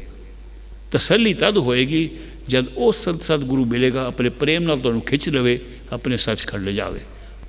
ਔਰ ਮਿਲੇਗਾ ਜ਼ਰੂਰ ਜੇ ਤੁਹਾਡੇ ਅੰਦਰ ਖਾਸ਼ ਹੈਗੀ, ਜੇ ਤੁਹਾਡੇ ਅੰਦਰ ਉਹ ਖਾਸ਼ ਹੈ, ਖਿੱਚ ਹੈ। ਜੇ ਖਿੱਚ ਹੀ ਨਹੀਂ ਹੈ ਤਾਂ ਫਿਰ ਨਹੀਂ, ਫਿਰ ਇੰਜੋਏ ਕਰੋ ਆਪਣੀ ਦੁਨੀਆ ਨੂੰ। ਇੱਕ ਆਦਮੀ ਮੇਰੇ ਕੋਲ ਆਇਆ ਉੱਥੇ ਅਮਰੀਕਾ 'ਚ, ਕਹਿੰਦਾ ਜੀ ਮੈਂ ਤੁਹਾਡੇ ਲੈਕਚਰ ਸੁਣੇ ਹੈ, ਮੈਂ ਤਾਂ ਆਪਣਾ ਇੰਜੋਏ ਕਰਨਾ ਪਿਆ। ਮੇਰੇ ਕੋਲ ਇੰਨਾ ਪੈਸਾ ਹੈਗਾ, ਮੇਰੇ ਕੋਲ ਮਕਾਨ ਹੈਗੇ ਹੈ, ਮੋਟਰਾਂ ਵਧੀਆ ਹੈਗੀਆਂ, ਮੇਰਾ ਫਸਟ ਕਲਾਸ ਦੁਨੀਆ ਚੱਲਦੀ ਪਈ, ਮੈਨੂੰ ਕੀ ਲੋੜ ਹੈ ਭਜਨ ਕਰਨ ਦੀ। ਮੈਂ ਕਿਹਾ ਭਾਈ ਤੈਨੂੰ ਕੋਈ ਲੋੜ ਨਹੀਂ, ਤੈਨੂੰ ਕਰਨਾ ਹੀ ਨਹੀਂ ਚਾਹੀਦਾ, ਤੂੰ ਆਪਣਾ ਇੰਜੋਏ ਕਰ। ਇਹ ਤਾਂ ਉਹਨਾਂ ਵਾਸਤੇ ਜਿਹੜੇ ਦੁਖੀ ਹਨ, ਜਿਹੜੇ ਕਹਿੰਦੇ ਸਾਨੂੰ ਇਹ ਚੀਜ਼ ਨਹੀਂ ਚਾਹੀਦੀ, ਅਸੀਂ ਤੰਗ ਆ ਗਏ ਹਾਂ। ਤੇਰੇ ਵਾਸਤੇ ਨਹੀਂ ਹੈ, ਤੂੰ ਜਾ ਆਪਣੀ ਖੁਸ਼ੀ ਨਾਲ ਇੰਜੋਏ ਕਰ। ਤੇਰੇ ਵਾਸਤੇ ਸੰਤਮਤ ਹੈ ਹੀ ਨਹੀਂ ਹੈ। ਹਫ਼ਤੇ ਬਾਅਦ ਫੇਰ ਆ ਗਿਆ। ਮੈਂ ਕਿਹਾ ਹੁਣ ਕਿਉਂ ਹੈ? ਕਿ ਜੀ ਮੈਂ ਇੰਨਾ ਦੁਖੀ ਹਾਂ, ਤੁਹਾਨੂੰ ਕੀ ਦੱਸਾਂ। ਮੈਂ ਕਿਹਾ ਪਿਛਲੇ ਹਫ਼ਤੇ ਬੜਾ ਸੁਖੀ ਸੀ। ਕਹਿੰਦਾ ਜੀ ਸੁਖੀ ਕੀ ਸੀ, ਮੈਂ ਤਾਂ ਆਪਣੇ ਪੈਸੇ ਅਤੇ ਮੋਟਰਾਂ ਦੇ ਮਕਾਨ ਦੇਖ ਕੇ ਤੁਹਾਨੂੰ ਦੱਸ ਦਿੱਤਾ, ਪਰ ਮੇਰੀ ਘਰ ਵਾਲੀ ਦੌੜ ਗਈ, ਉਹ ਕਿਸੇ ਹੋਰ ਨਾਲ ਦੌੜ ਗਈ, ਅਤੇ ਤੁਸੀਂ ਸਮਝਦੇ ਮੈਂ ਸੁਖੀ ਹੋਵਾਂਗਾ। ਉਹ ਫਲਾਣੇ ਨੇ ਮੇਰੇ ਨਾਲ ਇਹ ਕੀਤਾ, ਧੋਖਾ ਕਰ ਗਿਆ ਮੈਨੂੰ, ਮੈਂ ਸੁਖੀ ਹੋਵਾਂਗਾ? ਮੈਂ ਤਾਂ ਜੀ ਬਹੁਤ ਦੁਖੀ ਹਾਂ। ਮੈਂ ਕਿਹਾ ਫਿਰ ਤੂੰ ਕੁਆਲੀਫਾਈਡ ਹੈ, ਹੁਣ ਤੂੰ ਭਜਨ ਕਰ। ਹੈ ਇੱਕ ਹਫ਼ਤੇ 'ਚ ਕੁਆਲੀਫਾਈ ਹੋ ਗਿਆ। ਮਤਲਬ ਇਹ ਹੈ ਕਿ ਅਸੀਂ ਸਮਝਦੇ ਹਾਂ ਕਿ ਚੰਗਾ ਟਾਈਮ ਹੈ ਸਾਡਾ, ਨਹੀਂ ਹੈ। ਜੇ ਦੇਖਿਆ ਜਾਏ ਜਿਨ੍ਹਾਂ ਕੋਲ ਬਹੁਤ ਪੈਸਾ ਹੈ, ਅਸੀਂ ਫਿਲਮਾਂ ਦੇਖਦੇ ਹਾਂ। ਮੈਂ ਉੱਥੇ ਗਿਆ ਹਾਲੀਵੁੱਡ, ਕੁਛ ਫਿਲਮ ਐਕਟਰ ਜਿਹੜੇ ਵੱਡੇ ਵੱਡੇ ਸੀ, ਉਹਨਾਂ ਨੇ ਜਾ ਕੇ ਮੇਰੇ ਨਾਲ ਵੀ ਗੱਲਬਾਤ ਕੀਤੀ, ਅਤੇ ਅਸੀਂ ਦੇਖਦੇ ਹਾਂ, ਸਮਝਦੇ ਹਾਂ ਬੜੇ ਖੁਸ਼ ਹੈ, ਮਸ਼ਹੂਰ ਹੈ, ਪੈਸਾ ਸਭ ਕੁਛ ਹੈ, ਸਭ ਤੋਂ ਦੁਖੀ ਹੋਈ ਹੈ। ਤੁਸੀਂ ਉਹਨਾਂ ਦੀ ਆਪਣੀ ਅਸਲੀ ਕਹਾਣੀਆਂ ਸੁਣੋ ਕਿ ਕਿਸ ਤਰ੍ਹਾਂ ਰਹਿੰਦੇ ਹੈ, ਅਤੇ ਉਹ ਤਾਂ ਰੋਣ ਵਾਲੀ ਗੱਲ ਹੈ। ਇੰਨੇ ਦੁਖੀ ਹੋ, ਜਿਹੜੇ ਉਹਦੇ ਰਿਸ਼ਤੇਦਾਰੀ ਹੈ ਨਾ ਲੋਕਾਂ ਨਾਲ, ਉਹ ਇੰਨੀ ਖਰਾਬ ਹੈ ਕਿ ਸਭ ਦੁਖੀ ਹੈ। ਸਾਨੂੰ ਸੁਖੀ ਲੱਗਦੇ ਹੈ। ਅਸੀਂ ਬਾਹਰ ਦੀਆਂ ਚੀਜ਼ਾਂ ਦੇਖਦੇ ਹਾਂ। ਜੇ ਸਾਰਾ ਤੁਸੀਂ ਦੇਖੋ ਬੁਲਾ ਕੇ ਕਿ ਬਾਹਰ ਦੀ ਚੀਜ਼ ਅਤੇ ਅੰਦਰ ਦੀ ਚੀਜ਼, ਤਾਂ ਅਸੀਂ ਸਾਰੇ ਬਰਾਬਰ ਹੈ। ਸਭ ਨੂੰ ਮੌਕਾ ਬਰਾਬਰ ਮਿਲਿਆ ਹੋਇਆ ਹੈ। ਕਿਸੇ ਕੋਲ ਬਾਹਰ ਦਾ ਸਮਾਨ ਬਹੁਤ ਹੈ, ਕਿਸੇ ਕੋਲ ਖੁਸ਼ੀ ਅੰਦਰ ਦੀ ਬਹੁਤ ਹੈ, ਸਭ ਬਰਾਬਰ ਕੀਤਾ ਹੈ। ਲੇਕਿਨ ਜਦੋਂ ਸਾਨੂੰ ਸ਼ੌਕ ਪੈਦਾ ਹੁੰਦਾ ਕਿ ਇਹ ਸਾਡਾ ਘਰ ਨਹੀਂ ਹੈ, ਇਹ ਸੰਸਾਰ ਸਾਡਾ ਨਹੀਂ ਹੈ, ਇਹ ਫੀਲਿੰਗ ਹੁੰਦੀ ਆਪਣੇ ਅੰਦਰ, ਤਾਂ ਫਿਰ ਅਸੀਂ ਉਸ ਨਾਮਦਾਨ ਦੇ ਕਾਬਿਲ ਬਣ ਜਾਂਦੇ ਹਾਂ। ਜਦੋਂ ਅਸੀਂ ਕਿਸੇ ਸੰਤ ਸਤਿਗੁਰੂ ਦੇ ਸਾਹਮਣੇ ਜਾਂਦੇ ਹਾਂ, ਉਹ ਕਹਿੰਦੇ ਹੈ ਹਾਂ ਤੂੰ ਹੁਣ ਇਸ ਲਈ ਤਿਆਰ ਹੈ ਨਾਮਦਾਨ ਵਾਸਤੇ। ਉਹ ਸਾਡੀ ਸ਼ਕਲ ਨਹੀਂ ਦੇਖ ਕੇ ਕਹਿੰਦੇ, ਉਹ ਸਾਡਾ ਕੀ ਹਸੀਅਤ ਦੇਖ ਕੇ ਨਹੀਂ ਕਹਿੰਦੇ। ਉਹ ਦੇਖਦੇ ਕਹਿੰਦੇ ਆ ਕਿ ਇਹ ਰੂਹ ਨੇ ਇੰਨਾ ਕੁਝ ਭੁਗਤ ਲਿਆ, ਹੁਣ ਇਹ ਘਰ ਜਾਣ ਨੂੰ ਤਿਆਰ ਹੈ। ਉਸ ਲਈ ਨਾਮਦਾਨ ਦਿੰਦੇ ਹੈ, ਔਰ ਸਾਰੀ ਜ਼ਿੰਮੇਵਾਰੀ ਉਹ ਸਫ਼ਰ ਦੀ ਸੱਚਖੰਡ ਤੱਕ ਆਪਣੇ ਉੱਤੇ ਲੈ ਲੈਂਦੇ। ਇਹ ਸਭ ਤੋਂ ਵੱਡੀ ਗੱਲ ਹੈ ਕਿ ਉਹ ਸਾਡੇ ਦੋਸਤ ਮਿੱਤਰ ਬਣ ਕੇ ਆਉਂਦੇ ਹੈ ਕਿ ਚਲੋ ਇਕੱਠੇ ਚੱਲਾਂਗੇ। ਇਹ ਨਹੀਂ ਕਹਿੰਦੇ ਇਹ ਜੀ ਰਸਤਾ ਹੈਗਾ ਚੱਲ ਪੋ, ਅਸੀਂ ਤੁਹਾਨੂੰ ਰਸਤਾ ਦੱਸ ਸਕਦੇ ਹਾਂ, ਤੁਸੀਂ ਚੱਲੋ। ਗੁਰੂ ਕਰਦੇ ਇਸ ਤਰ੍ਹਾਂ, ਯੋਗੀ ਮਹਾਤਮਾ ਦੱਸਦੇ ਜੀ ਇਹ ਤਰੀਕਾ ਹੈ, ਤੁਸੀਂ ਕਰੋ, ਚੱਲੋ, ਆਪੇ ਮਿਲਣਾ ਤਾਂ ਤੁਹਾਨੂੰ ਅੰਦਰ ਹੀ ਆਪੇ ਮਿਲੇਗਾ। ਉਹ ਨਹੀਂ ਇਹ ਕਹਿੰਦੇ। ਜਦੋਂ ਨਾਮਦਾਨ ਦਿੰਦੇ ਹੈ ਉਹ ਕਹਿੰਦੇ ਹੈ ਅੱਜ ਤੋਂ ਅਸੀਂ ਤੁਹਾਡੇ ਮਿੱਤਰ ਹੈ ਹਮੇਸ਼ਾ ਵਾਸਤੇ, ਔਰ ਤੁਹਾਡੇ ਅੰਦਰ ਬੈਠੇ हैं, थोड़ा भजन करके अंदर देख लो, थोड़ा जा कर लो, देखो असी अंदर हैं, उत्थे जो मिलोगे अंदर अगे इकट्ठे चलांगे, सारिया स्टेजां इकट्ठे चलांगे सचखंड तक। यह फर्क है उन्होंने विच। इस करके नामदान मिलना सब तो वड्डी चीज़ है, इस तो वड्डी चीज़ मैनूं नहीं पता। मैं बहुत खुश है तुसीं सारिਆਂ ने आके गल्लां सुनियां मेरियां। मैं तुहानूं कोई किताबां तो गल्लां नहीं सुनानियां, कदी कदी कोट कर दिंदा है, लेकिन मैं समझना ਉਹੋ चीज़ इंसान 'ਚ असर करती है गल की जी आप बीती होवे, जी सुनी सुनाई गल होवे ਉਹਦਾ असर नहीं ਹੁੰਦਾ। किसी आदमी ने किताबां पढ़ के पोथियां पढ़ के सानूं समझाउण की कोशिश करे, साडा मन कुछ होर सोचे, असीं कदी नहीं असर हुंदा। जे कोई आप बीती तो सुनावे और सानूं पता लगे कि हाँ भी साडे नाल भी ਉਹੀ बीत रही है, फिर असर हुंदा है। इस करके ਇਹ ਜਿਹੜੇ महात्मा हुंदे है ना, वो भी अपने किसी किताबों तो पढ़ के नहीं सानूं सिखाण आंदे, वो अपनी आप बीती तो सुनाते। तो जे आप बीती नहीं है, अपना ही तजर्बा नहीं है, तो साढ़े ते असर नहीं होता। सुन के एक कंन चो सुनने, दूजे चो कढ़ देने। इस करके जदों असीं महात्मा जिहड़े पहुँचे हुए है, वो अपनी जो देख रहे उत्थों बोलते हैं, साढ़े ते असर होंदा है। वो अपने प्रेम नाल खिंच लेंदे, सानू भगत बना देंदे। कोई आदमी भगत नहीं बन सकता बगैर खिंचे जाए। जब तक प्रेम ना खिंचे भगत किस तरह बनोगे, भगती किस तरह कर सकते हो। भगती का तो मतलब ही यह है कि तुहानूं प्रेम ने खिंचे, तुसीं भगत बन गए तो भगती करते हो। Love and devotion, love and devotion go together. Love pools you and you become devoted, and that is devotion. And the true path, spiritual path is love and devotion. मैं आया तो सिर्फ इत्थे इंटरव्यूज़ वास्ते सी, तुसीं मौका दिता कि तुहाडे नाल मैं गल्लां आनियां सांझियां कर लवां, to share all these things with you. I am very happy to share these experiences. I will share more with you the next 2 days. I am here for 3 days, and I'll be very happy to meet you, those who have asked for one-on-one personal meetings. And those personal meetings, I will be very happy. If you have any problems, personal problems, you'll be able to talk to me. Whatever I can help, I will certainly do so. You may have general questions on the subject of Sant Mat or subject of Path of Masters.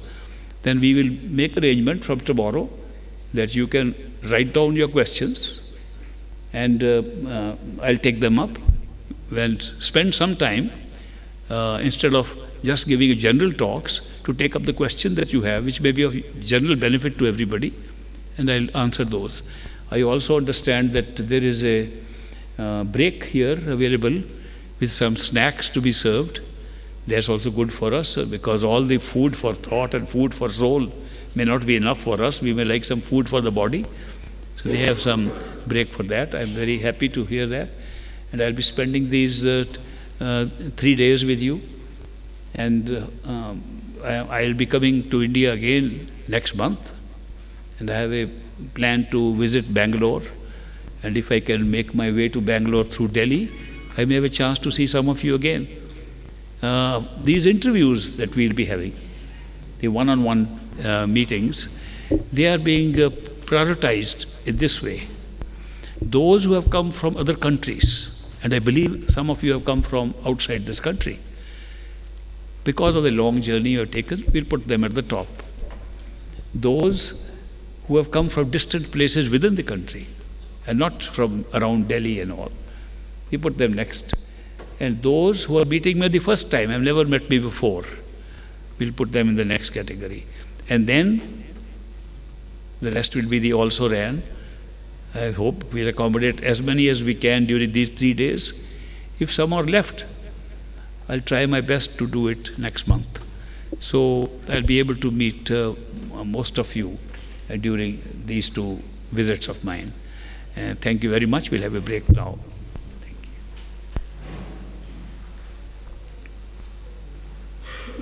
How do we understand that we are ready to get initiated? Thank you.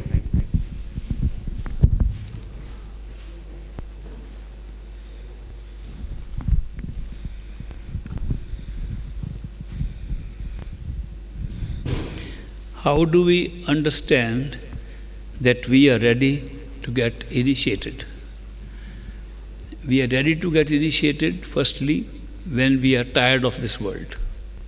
If we think we still have some good time here, then we are not ready. We should be enjoying this world. Secondly, when there is a feeling that our true home is somewhere else and we have to travel there, then we are ready. Thirdly, when we are, by coincidence, by accident, meeting somebody who pulls us with his true love and tells us, this is not our world, you go in, and we feel pulled by that love, we are ready. These are basic things. And the rest of it has to be determined not by ourselves, but by the Guru who will pick us up and tell us that you are ready. When he says, now you are ready, then we will get initiated and get Namdan. But we might think we are ready, but when he says, are you ready? Then we look back and say, not really, not yet. That's happened many times. I have seen people who go to gurus and they say, we are ready, we want Namdan. They think it's like prasad, like it's barfi or some sweets, and let's get what we can. And when they are put this question directly, do you feel you are ready? They look back, they say, not exactly. Then you can be given some little test also to see how serious you are about your being ready, such as, can you follow a vegetarian diet? Can you give up meat? Can you give up alcohol? Can you give up drugs? If a person says, I can't give up these, but I want to go to Sachkhand. They say, Sachkhand is less important for you than giving up these little food items. That means you're not ready. It may not be that by eating some food you are going to go Sachkhand. Nobody can become vegetarian and go to Sachkhand. That's not the intention. No kind of food can take you to Sachkhand. But it is a question of readiness, because in meditation, a particular diet helps. So therefore, when they put a question like this, you feel you can't even do that, you're definitely not ready. If somebody says, are you willing to do meditation for a certain time? Not all day, all night, but say 1/10 of your time. Say 2.5 hours out of 24. You say, that will be very difficult. You're not ready. We are willing to put in all our effort, spend our whole day for small things in life, and for a big thing we say, not so much time, you're not ready. So there are these few things by which we can determine ourselves, and definitely the Guru can determine if you're ready. Yeah, this is a big one. Why do I always lose in front of my mind? After again committing to myself, I being a soul always fail and not able to grow on the spiritual path. My mind always wins. How can I conquer my mind?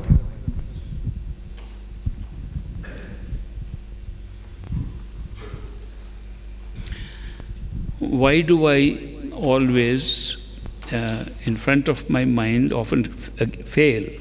Committing to myself, I being a soul, always fail and not able to grow on the spiritual path. My mind always wins. How can I conquer my mind?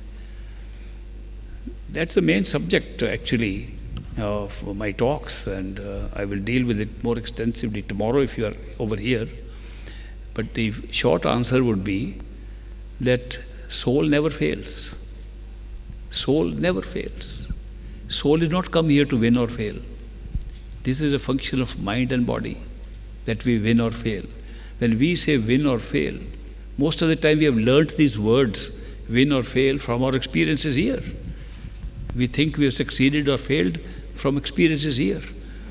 On the spiritual path, there is an obstacle in front of us, and that's our mind. And so long as the mind works as an obstacle, we have an obstacle to cross. And there are many methods we are taught by which we can do that.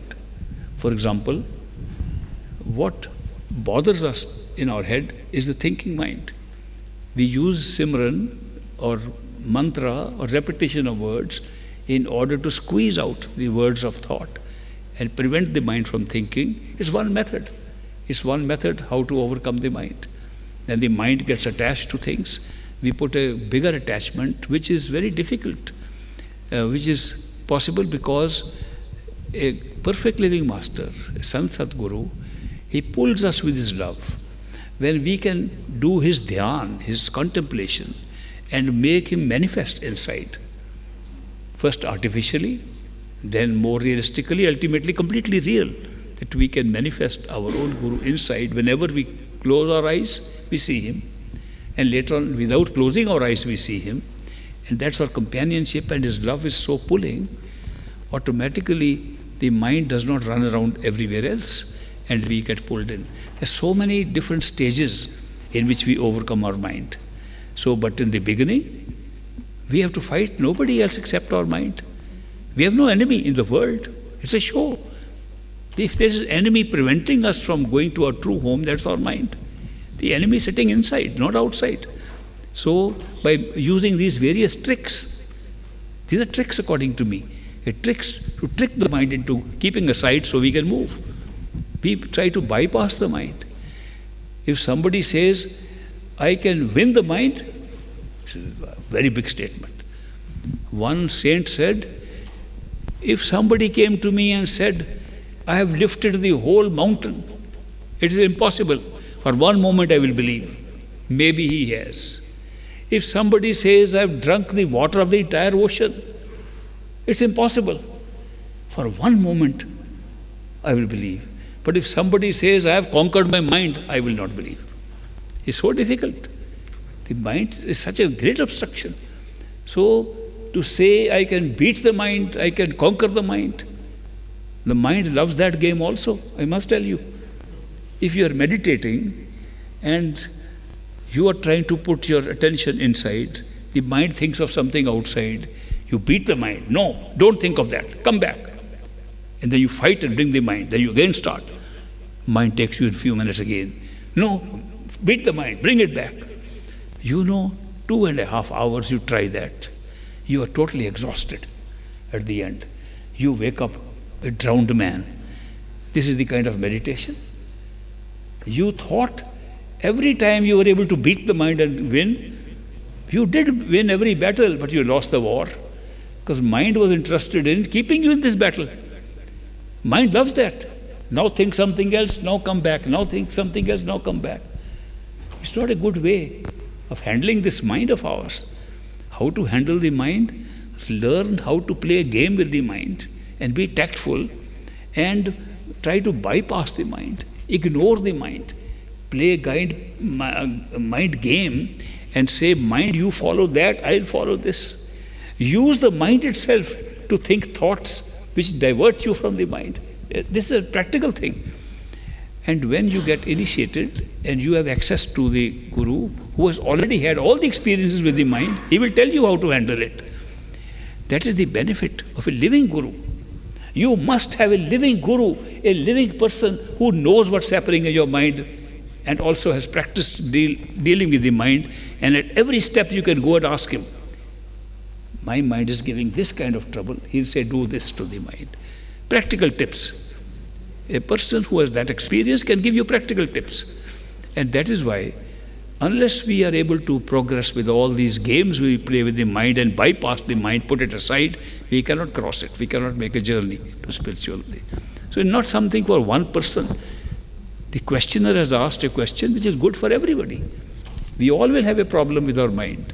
And all the time, half the mail I get, and I get about 300 emails on the average every day nowadays, half of them are complaining about the mind. They're complaining, my mind is not getting settled into the meditation, my mind does not let me meditate, my mind takes me there, it's very difficult to control. My mind is the worst mind. Everybody's mind is the worst mind. Mind is the only problem. In spiritual path, there's nothing, no other problem. How to handle mind? All methods of meditation are to handle the mind. All systems that we are employing, put your attention on the sound to bypass the mind. Put your attention on the Guru's face or do dhyan to bypass the mind. Use these words to bypass the mind. Everything we are doing is to somehow handle this mind.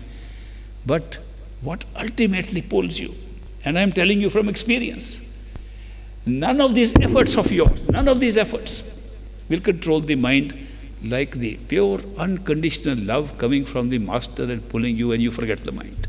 There's nothing like it. Therefore, it's a path of Guru Bhakti is a path of love and devotion.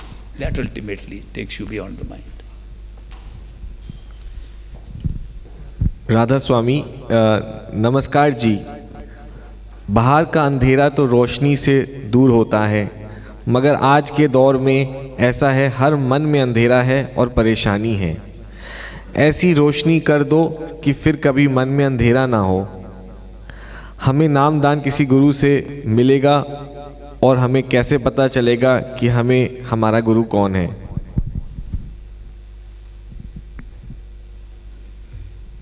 There's more of a request than a question, but to answer it briefly, you cannot know who is your guru unless you go in. Outside you cannot know.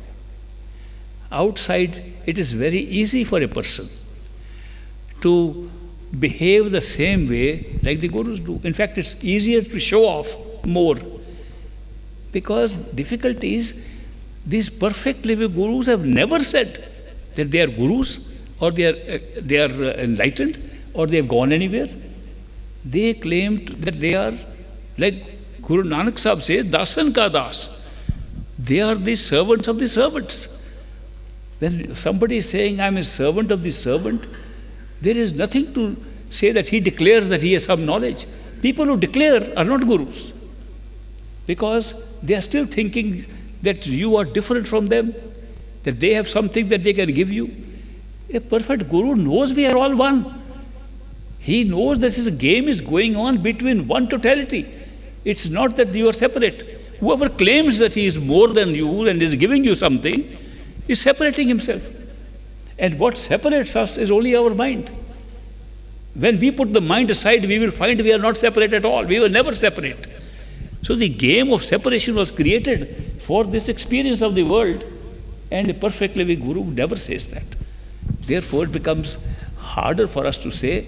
We can only find out when, no matter how we practice, how we go within, how we check out inside, when you are able to check out inside and experience that unconditional love of a master, then you know you have a guru. That is why it's not something, a game outside. But I am not saying that till you have that experience, don't even follow. I am saying follow any guru who tells you go within and go as far as he can take you. When he can't take you anymore, you will know it yourself. And automatically in your life, if you are following the path, automatically in your life a person will come who will pull you and manifest. And when you do meditation, his form will appear. And he'll talk to you and tell you who he is and take you further. Ultimately, a perfect guru only comes and manifests inside. Before that, your mind can play every kind of trick. Mind can make any face. Mind can even make the face of a perfect guru, even when he's not there. So you have to be careful that these games are being played by the mind, but so long as you are alert to watch out, are you being pulled? Are you being really pulled by love, and is bhakti happening in your mind and heart? If it is not happening, you are following a mechanical method. The other day I had a chance to tell the story of a friend of mine in Ludhiana, a friend who is a disciple of the great Guru, Satguru as mine. My Gurbai, he got Namdaan from Baba Sawan Singh Ji, and he has a foundry in Ludhiana, very good devoted satsangi. So many gurus that I know have been to his house. Holy people come and he does their satsang in his house. He has a good big house outside his factory and a big lawn, so the satsang is held there. He puts a tent every time people come and they have satsang. I have attended. My own master attended a satsang in his house when he was young. So he is a very developed person. And one of the gurus was giving a satsang there. And I and an American friend of mine, we came to Ludhiana. I went there because I was showing him the agriculture university there. Because at one time I was vice chancellor of that very university in Ludhiana. I was trying to show off that I worked in this big building and so on. And then we found that I said, I'll take you to my Gurbai's house. And we went to his house. Satsang was going on. And we stood there, and somehow the master recognized us and called us. And I said, you finish your satsang, I brought an American seeker, and we will talk to you. He said, satsang finished. And we got up. So we went inside. And then there were a number of my old friends there. I had not met them for many years because I was overseas. They began to ask me different questions. Some began to ask questions about meditation, about Surat Shabd, about the method of yoga, and all kinds of different questions. At the end of it, this friend of mine comes to me and says, I want to ask you a question. I said, you are my Gurbai. What can I do for you? He said, I want to know that I have been initiated more than 40 years by the same Guru as you. I have done my meditation regularly 2.5 hours by the clock, by alarm. And I have followed the diet strictly. And I have led a very good moral life. I have done everything that was required on the path of Sant Mat, but I have seen nothing inside. How come? If this path is real, and you are talking like you have seen something and impressing people with your answer to your questions, it looks like you may have something. And we are the disciples of same Guru, same length of initiation, and why have I not seen anything? I said, I know you have been very close to so many Gurus. Why didn't you ask them this question? The rule is that if a teacher is teaching you something and you have a question, you should go to that teacher, not go around asking other people. He said, I did ask them. I said, did you ask Bade Maharaj ji, did you ask Baba Sawan Singh ji the same question, that I am following your instructions and nothing is happening, I can't say anything? He said, I did ask him. What did he say? He smiled and said, अपने प्रेम भक्ति के साथ भजन करते जाओ. Do your meditation with love and devotion.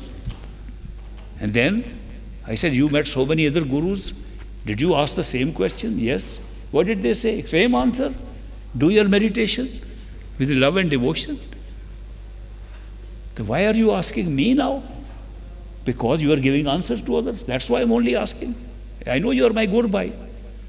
I said, look, let me tell you a secret. You might notice that I am giving answers to people, but I don't give the answer. I consult my Guru. I talk to my Guru, Baba Sawan Singh. I said, this man has a question, what is the answer? So what I convey is his answer, not mine. If I began to think of the answer, I'll make a fool of everybody and make a fool of myself. I'll give mental answers. Spirituality does not demand mental answers. So I cannot answer your question except by asking my Guru. He said, go find out, go sit inside and find out from your Guru what is the answer. I said, you can't find Guru just like that. It's not easy just to go any time and knock at the door of the Guru and say, I want answer. It takes time. He said, how much time will you take? I said, about 6 months is all right. To contact Guru and get answer, it takes 6 months.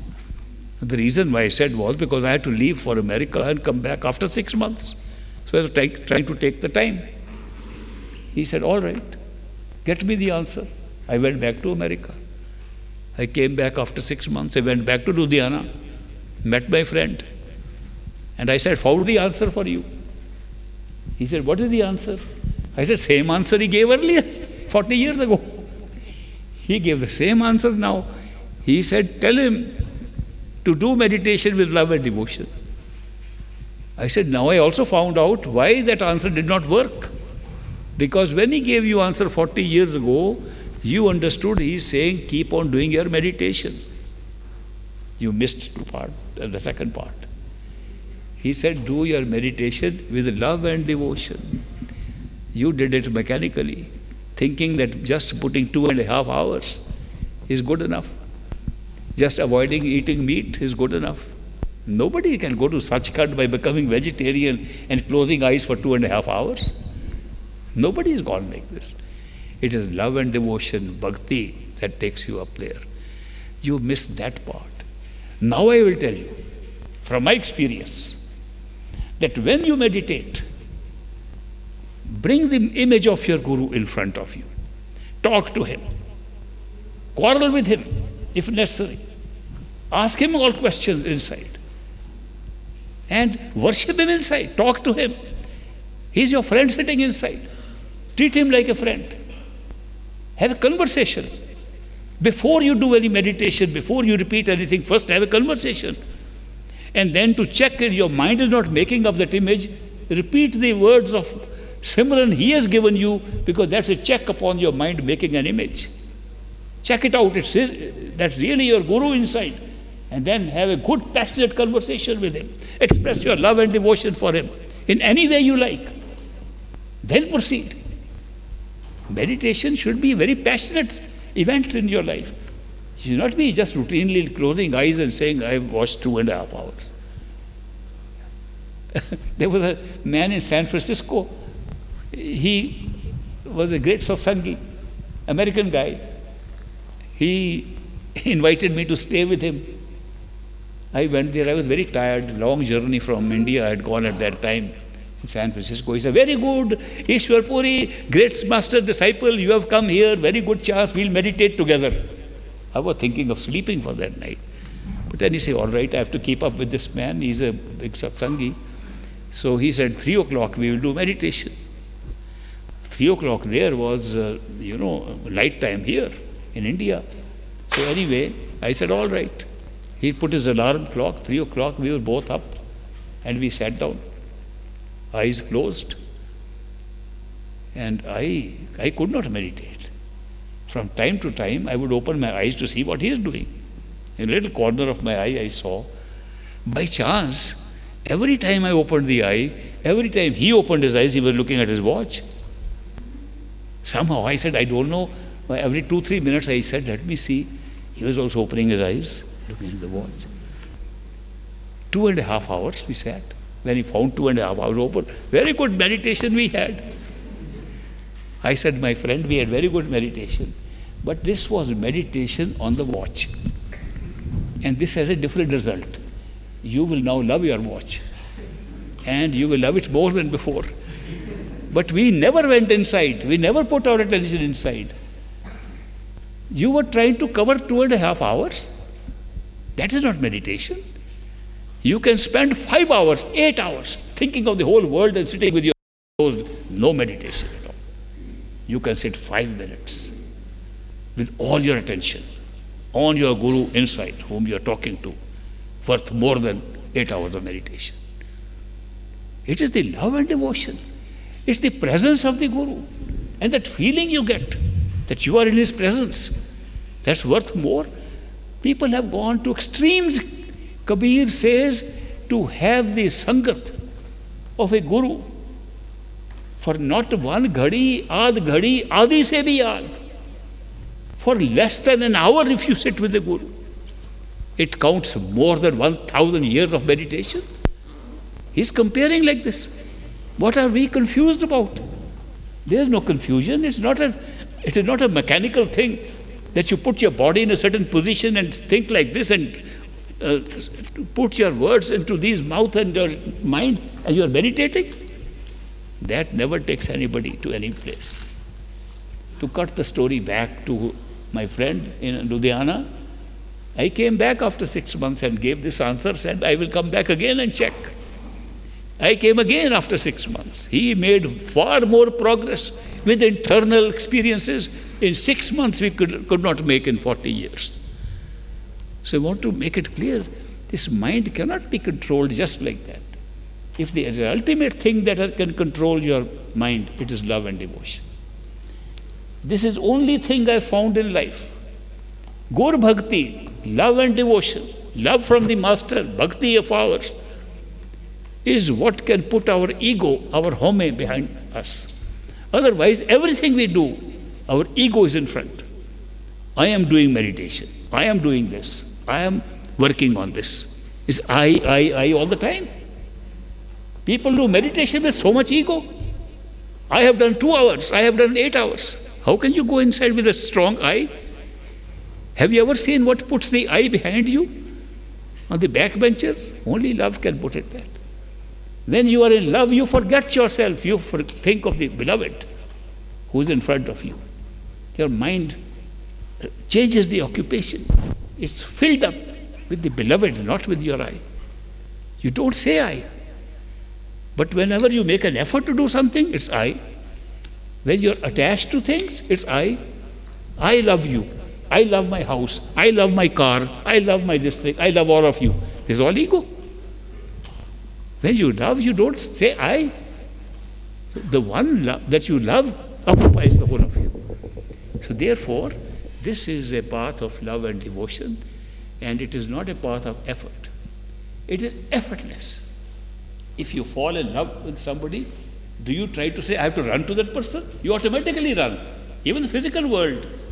You love somebody, you jump over walls, you find quiet times to run and find the beloved. And the true beloved who pulls and you can see inside. You think I has any place in that? No home in that. No I, no ego. It's only pure love that can pull you. This is the experience you will get from a perfect living master when you meet him and when you associate with such a person. You have to associate also. It's not that you can feel there is a master somewhere. There are people in the West who think they are a master sitting in Himalayas and they are guiding them. Pure guidance of their own mind. There is no contact at all. I must tell you, there was one great master, Sheikh Farid Shakarkandi. Farid Shakarkandi, his own guru's name was Qutbuddin, his own master. When Qutbuddin was still alive, Farid told his son, son, it's a good opportunity. Qutbuddin is alive, he's got old. Do not waste any time because the physical body can go away. And therefore take advantage and go and get initiated by him. And the son said, Father, you know I am still young, I am living my life here. Let me enjoy life, one day I will get initiated. He says, look, masters come in physical form and they are here in their physical body for us. Qutbuddin is old. Don't waste any minute. The son did not listen, Qutbuddin died. When the son heard Qutbuddin is dead, he ran. The body was still lying there. He shaved his head, which was in those days necessary for initiation. He shaved his head, put his head on the feet of the guru, of the dead body, and Farid is watching this. And he says, son, this is the body of the person for whom I give up the whole world. This is the one I have loved the most. And yet I tell you, you got nothing now. The one that gave me everything is gone. You are looking at a corpse. Corpse cannot give you anything. Even 1 minute is too late. It has to be a living person. And then he says, if you want to get some real thing from a sheikh, Sheikh Farid says Sheikh Qutbuddin could only give you when he could hold your hand and say, I love you. You missed the bus. Too late. You must have a living guru and a relationship where you can feel you are that close to the guru that you can make him a friend. Great master was asked by a person who came from overseas.